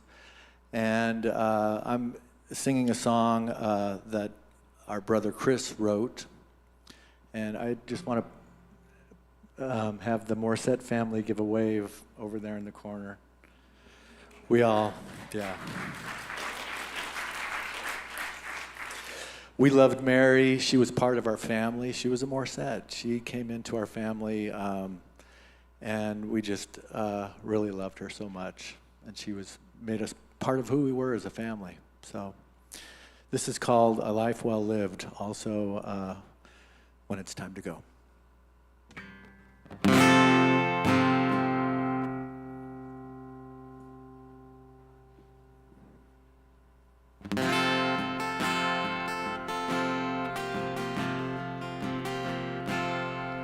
When it's time to go, I know that I might not be ready. When time has given me one last glance, I pray that I'll be strong and steady. When it's time to go, and I must depart from the living, who shared with me the sum and total of life, I pray that they'll be forgiving. I have one question left before I go to my rest. Was it a life well lived? Was there anything left to give? I hope I was someone you were glad to know when it's time to go. When it's time to go, I know the world will keep on spinning. Will all I've left behind be useful there, or will there be a new beginning? When it's time to go, will all my big ideas have finally caught on? Or like dreams that are half remembered, will my accomplishments be forgotten? I have one question left before I go to my rest. Was it a life well lived? Was there anything left to give? I hope I was someone you were glad to know when it's time to go. And my time with you was precious. Every day you were a gift to me. As I close my eyes one last time, may you be the last face I see. And when it's time to go, I hope you won't feel deserted. I did the best that I did to love you. With all my heart, I hope I never hurt you. And when it's time to go, let it be with the understanding that the tears you shed be tears of joy. That's the one last wish for my family. But I have one question left before I go to my rest. Was it a life well lived? Was there anything left to give? I hope I was someone you were glad to know when it's time to go. It was a life well lived. I gave everything I had to give, and you were someone I was glad to know. But now it's time to go. It's time to go. Time to go. Let go.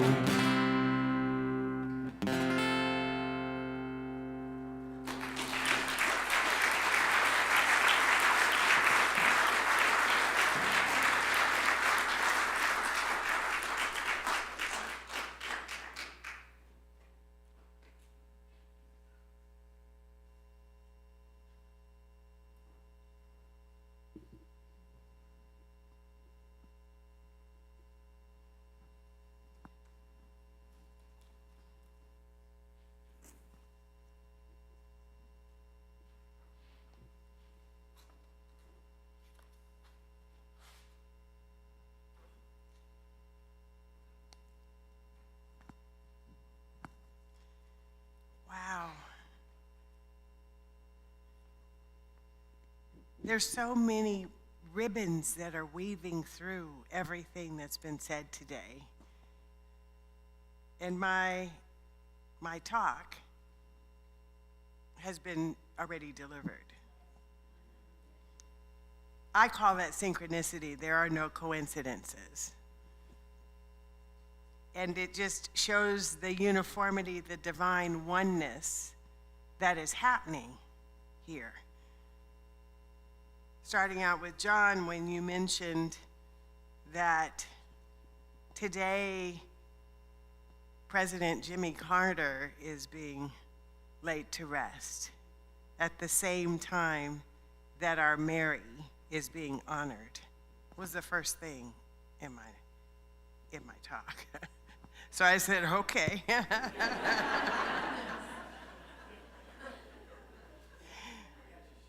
Yeah. You know, we believe one of our key principles in our philosophy, which is called the science of mind, is there is but one life. That life is God's life, and you can substitute God for whatever that oneness is that you believe, and that life is perfect. And that life is my life and your life now. And so this is the one mind. In fact, I noticed earlier when I walked by and I looked at this beautiful picture that Mary dressed me today. Because you'll see that she has purple on and there's green in there, and I have green and purple, it looks like, doesn't it? I was like, okay, Mary, I hear you. I hear you. And I don't even wear purple, but my stole is purple, you know, so I forced myself to buy this necklace to get more into purple, and it just happened to have green in it, and I was told to wear it today. Okay, there is but one mind. That is our science of mind philosophy. And so the reason I say that is that I believe Mary is alive. She's just not on this dimension, not in this physicality, that she is still with us, and therefore she hears us and feels our vibration of this beautiful service that has been co-created. So I will be talking about Mary in present tense, because I know on some level she feels every song, every note, every word, feels the tears, feels the laughter, she feels it all. Mary, you know, in fact, on the program, Mark, it says eulogy. You might as well replace that word with Mary's spiritual community, because her family, the love, the work, all of that, it falls right in line, doesn't it? Mary is a very important part of this community here at the Oakland Center for Spiritual Living. And typically I would deliver a eulogy from the podium. But when I was allowing Spirit to drop down what I wanted to say today, and knowing that Mary is alive, this is a sermon for Mary, because she so enjoyed coming to this service. She so enjoyed Kev Choice's music, and that's why he's here playing. And so enjoy this talk. I hope you enjoy the ribbons that I will weave through because of Mary. This is for you, Mary.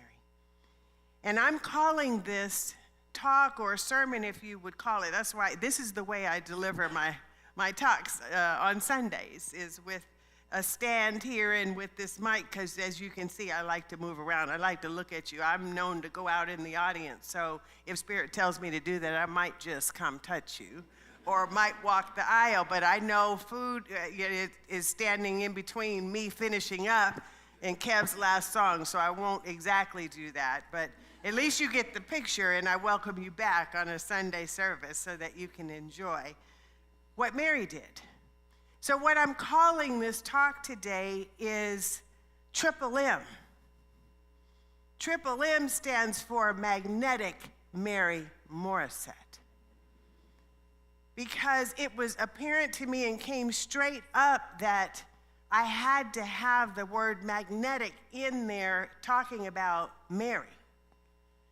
Because as has been evidenced today and with all of you here and what has been said, she has a magnetism of drawing people to her or drawing herself to them.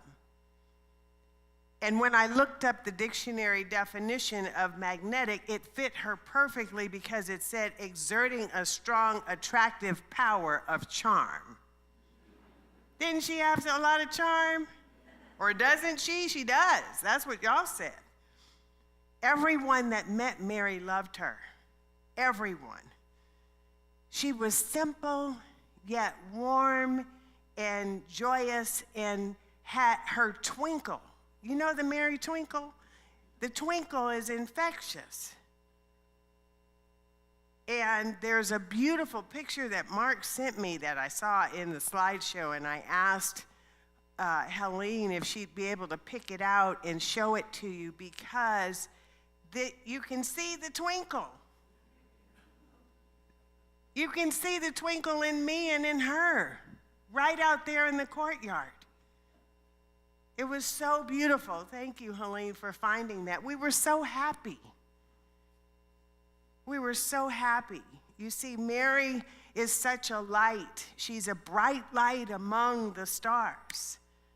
Not only through her twinkling eyes and that twinkling spirit, that's the magnetism of Mary, Triple M. And she attracts people to her, dedicated to her through her marriage, through the birth, being born, and through all the people that have said, through her family and through her work. Oh my goodness, that was so beautiful, all the nurses coming. Y'all have blessed this sanctuary. We're celebrating an 80-year anniversary this year. And this place has been prayed up and blessed, and you better know that today is going into the annals of the Oakland Center for Spiritual Living. And it's just so beautiful. So for me, there was a marker, one moment in time. I wasn't aware of Mary and Mark Morrisette at all, and they were coming to the center. But you better believe when I became aware of Mary and Mark Morrisette, it was like 100% engagement right away up until now and certainly beyond. I feel like I'm a part of the family. And I even said to one of the family members today, if for some reason, and it would have been okay, no pressure, Mark asked me to give this talk, but if for some reason I wasn't involved, you better know I would have been disappointed. I might not have told you, but I would have been disappointed. And someone around the community, I got a glimpse of Mary and Mark. I greet everyone as they leave, and I get to know people, or I try to. One of my people, I forget who it was, said, let me know that there was someone who wanted to join the center as a member, and they wanted to take classes, and so they were saying this to me, okay? And not long after that, I figured out who it was, because Mary came straight to me and told me that and let me know she was inquisitive, like people have been saying, and asking questions, and it was just lovely. And it got deeper from there. And I remember standing there greeting people, and she and Mark, and he just held, not just, simply is what I mean to say, Mark, but he holds space for Mary so well. Like he would let her do her thing, but he was always there. And I remember them standing there together, and she looked at me and said, I'm going through a few things, and I'd like to meet with you. Is that possible? I said, absolutely. And they came to meet with me several times so that we could work through what her issues were as she was dealing with her health challenges. And Mark held space for her and just let her say what she needed to say and do what we needed to do, we all fell in love immediately. Immediately. And so we never got to induct her as an official member of this spiritual community. We hadn't yet gotten to that point. And so in witness of all of you, I want to officially recognize Mary posthumously as an honorary member of the Oakland Center for Spiritual Living.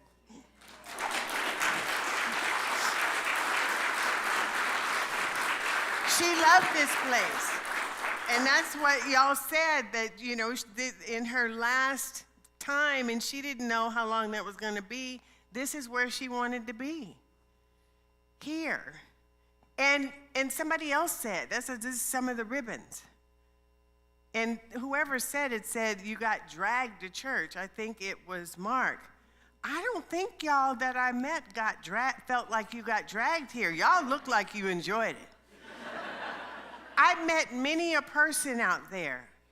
Her mother, Ann, and I met the brothers and the daughters, the wives, the sister-in-laws. That's what you call yourself, right? Sister-in-laws, and there was a niece and a cousin, and there were friends, and you know, she knocked on my door one day, and I was in a meeting, and then I was through with the meeting, but she said, you know, I was here, and can you meet with me? And I said, absolutely. I was done. I could do that. And I said, well, would you like your friend to, whichever one of you lives up by Katati that we were talking about, labyrinths. It was you, right? Tell me your name. Vicky. It was Vicky. And she said, oh, no, she can be here. So we were in session together. But, you know, I met so many people out there. And so I said it several times. I gave the family, I made it up, I gave the family an award, a title, right? For bringing the most guests here. And we all just loved each other so much. I just thought that was the best thing because it was so important to Mary. And my partner and I went up to Katati during her last days to pray with her and with them, and so that I could hold her hand. And she was laying there in her peaceful state, and Mark told her I was there, and I was right there in her face, and I was touching her gently, and you could just see her soft smile. She knew I was there. It was so sweet. And as a matter of fact, Mark greeted me one day. He was there, and he said, we're moving back to Katati on Sunday. It was that weekend, right? Or the next weekend. And I was mildly devastated. I was like, what do you mean? You know, but I had to bring it down, so you didn't know I was like upset. But I knew he was doing what he needed to do, right? I think I was upset because they wouldn't be here, I thought. That wasn't the case. Because they would send me pictures of the Morrisette family watching us live on Sunday online and bebopping to the music, and they'd wave, whoever had the camera, and they would wave to me. They still were a part of the community, and that meant so much. It means so much. And when we would have these meetings privately when I would have them with Mary, Spirit said to me one day, and I said to her, well, maybe I'll send you an audio recording of a prayer or something to remind you of the divine truth and who you are. And I also remember Spirit saying, as a matter of fact, we're in code green right now. That's why I'm wearing green, because I asked her, it dawned on me to ask her, let's do a code word, you know, to help you remember. She was so concerned about not remembering or not knowing. And green was her favorite color. Y'all know why, right? It's people have said it all service. The Redwoods, you're right, the Redwoods. So we were in Code Green, and I remember recording this prayer or whatever, and I was talking about green and helping her to ground. Do you know when she brought people here, when she was here at service? Several of y'all said, I really enjoyed the recording. And I was thinking, what recording are they talking about? Mary passed this record. I don't know how they did that. They let people hear this recording that I did, and I did more than one. It was just great. It got around, right? So it has just been a joy and a pleasure to have the Morrisettes here. And Kev Choice, Mary said to me once, I really, really like, she was just going on and on about Kev. And I said, well, I think you need to go tell him. She did. She went and told him. And so when service was over and people had exited, Kev would be up here playing music sometimes afterwards, just finishing it out. And the Morrisettes would always stay to hear him noodling on the piano. And I remember when I texted Kev to say that Mary had made her transition, and I told him that story, he said, especially when she was here, I made it a point to noodle on the piano because I knew she was listening. And so she just held us all in such high esteem. High esteem. Now, I need to tell you this. I know we're running a little long today, but I'd be remiss if I didn't tell you a few of these things as these other stories have been told, because it just weaves it all together. And then Kev will play and we'll be able to go to the other building. But I'm thinking the reason, and I think it was said today, the reason Tyler and Tamron had their wedding last year up in the Redwoods is because their mother loved it so. You probably love it too. But I was so touched that they would move up their wedding by a whole year so that Mary could be there fully and completely and enjoy the wedding. So that now Tamron can sit here with her husband through this tender time. Not that there's anything wrong with fiancés, but she's officially a part of the Morrisette family. You see the timing and the synchronicity of that? And the way this loving family, as y'all have seen, work, it was only about 10 people there. And Tamron and Tyler told me how they had to narrow it down. They were planning a much bigger event, probably like this. But they knew that they needed to keep it small in the Redwoods. And I could just feel, as they were telling me, how understanding all y'all were. Y'all would have been at the wedding probably, but you knew what they were trying to accomplish, and you were understanding about it. Here's the other synchronicity. So, you've already told the story, which is in my notes. I was going to tell the story, but I'll tell it my way. Because Tyler was telling me that his uncle JJ, John, wrote a song for his parents, Mary and Mark, 40 plus years ago, that he performed. So John told you that, right? So this is from my ears. I was like, what? And then he kept going and said, and we're going to repurpose. This was their way of being able to have John there present, Uncle JJ, at the wedding, to have him record it, playing it live, and then send it to them so that they could include it in their wedding. Just so precious that would happen. So for you to play it again today, live, you see how it completes the circle so beautifully. And I watched this family at the wedding. And it was so beautiful in the canopy. The place is called Old Sanctuary, where the area that they had it in a canopy of trees. It was just so beautiful. And I watched how Sarah, your sister Tamron, was there, and how Josie just was everywhere all at once, quietly, just making sure everything was perfect. But I watched how this family looked at each other and beheld each other. I watched and saw how Mary looked at Tyler.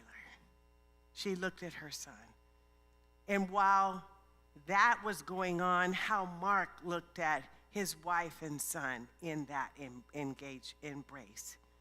And how they all kind of had those moments, the mother-son dance. It was just so precious. It's touched my life in a way that I'll never be the same. Just so beautiful.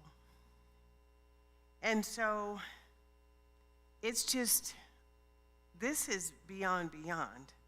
And, you know, I would say these things, I'd say nice things at any service that I was supposed to.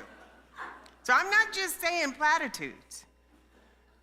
But what I'm saying to you is this is something beyond, that we get to breathe into and let go out into the world. Do you know how much love is in this room?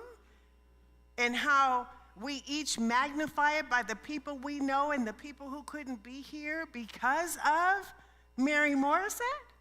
Triple M, magnetic Mary Morrisette. So we have the opportunity to let that roll out. And boy, don't we need it. Our world needs some of Mary love. Right here and right now. And so just to bring it to a close, what I'd like to say, because I believe Mary is alive, as I said, and she can hear me, she can feel me.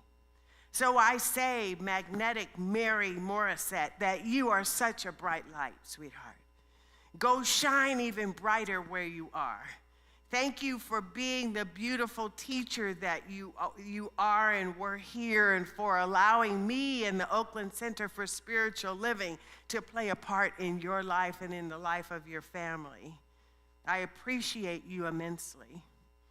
And I often do this in my talks.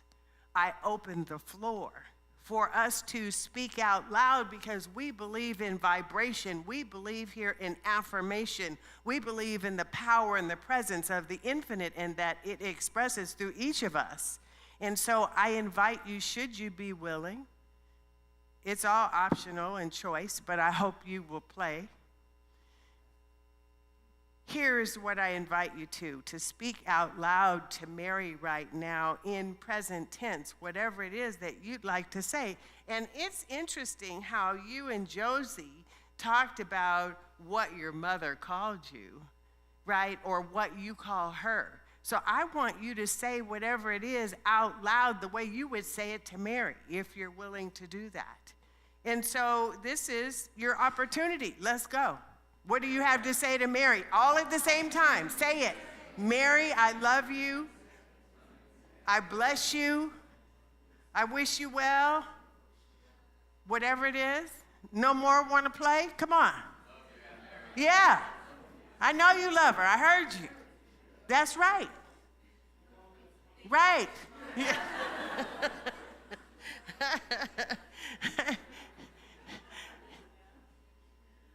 She feels your energy and your love, trust me. And so, for the life well lived, was that the song that was just singing? Somebody sang? The life well lived. If you're willing and able to stand, let's just give Mary a hand for a life well lived. Didn't she do good?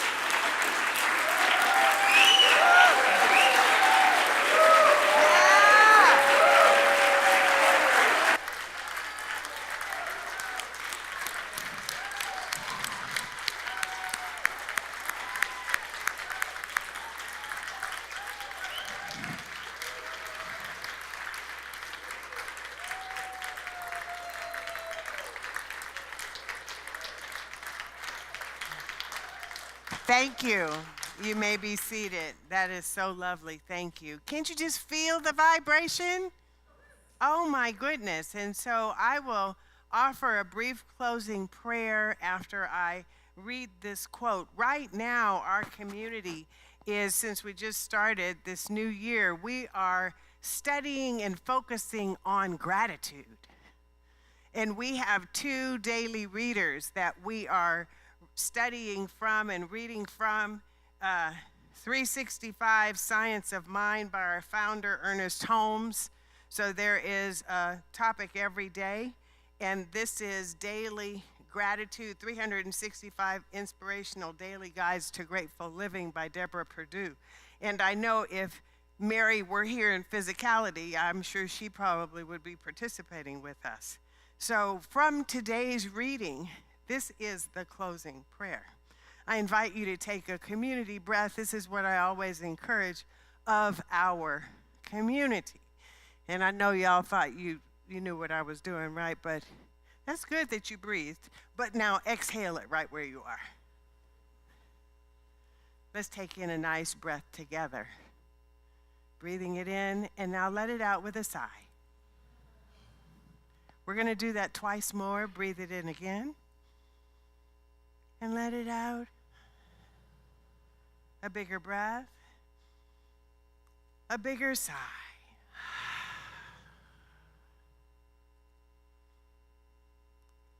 Keep breathing the gift of life. There's nothing we have to do but allow. It simply is that breath of life that gives, we can receive it and give it back. And here is our message. I know that all the power there is and all the presence there is love. The Spirit Almighty.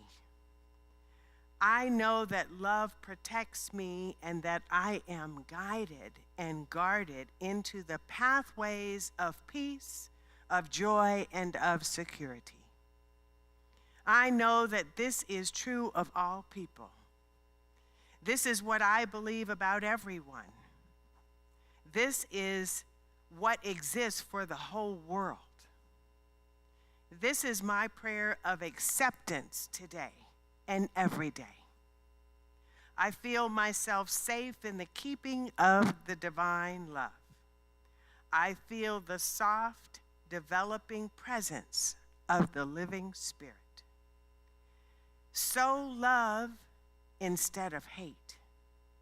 Have compassion for those who seem to be snuffing out the light. I am grateful for every bright light, way showers on this planet, myself included. Especially, I add, our precious, magnetic Mary Morrisette. And I add that I bless the food that is awaiting us, giving thanks for the hands that prepared it and for making it available to us, knowing that it nourishes and sustains our bodies. I give thanks for each and every one that has participated in this service today and for all of us coming together.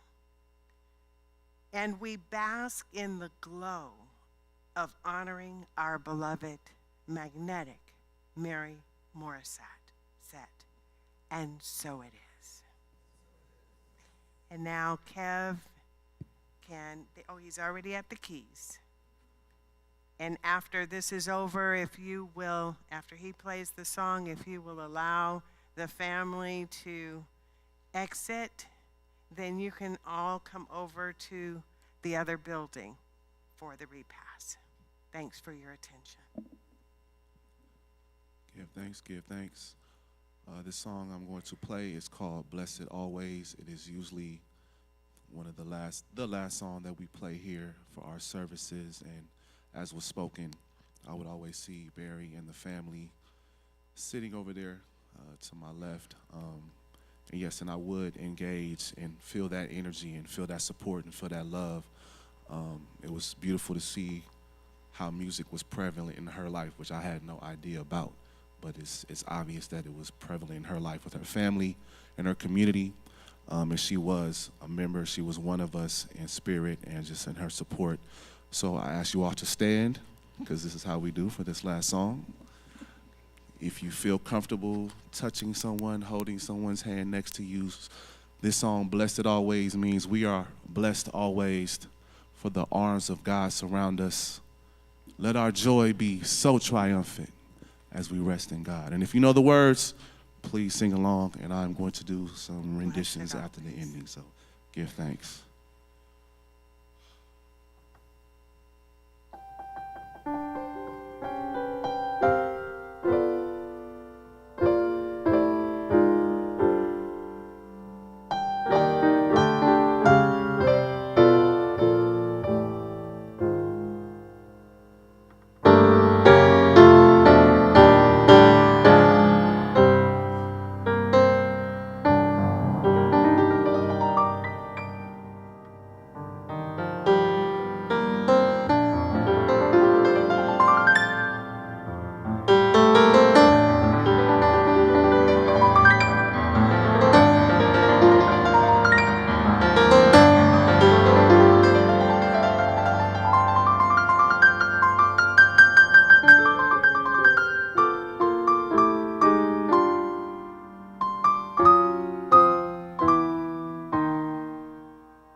Blessed always, blessed always, for the arms of God surround us.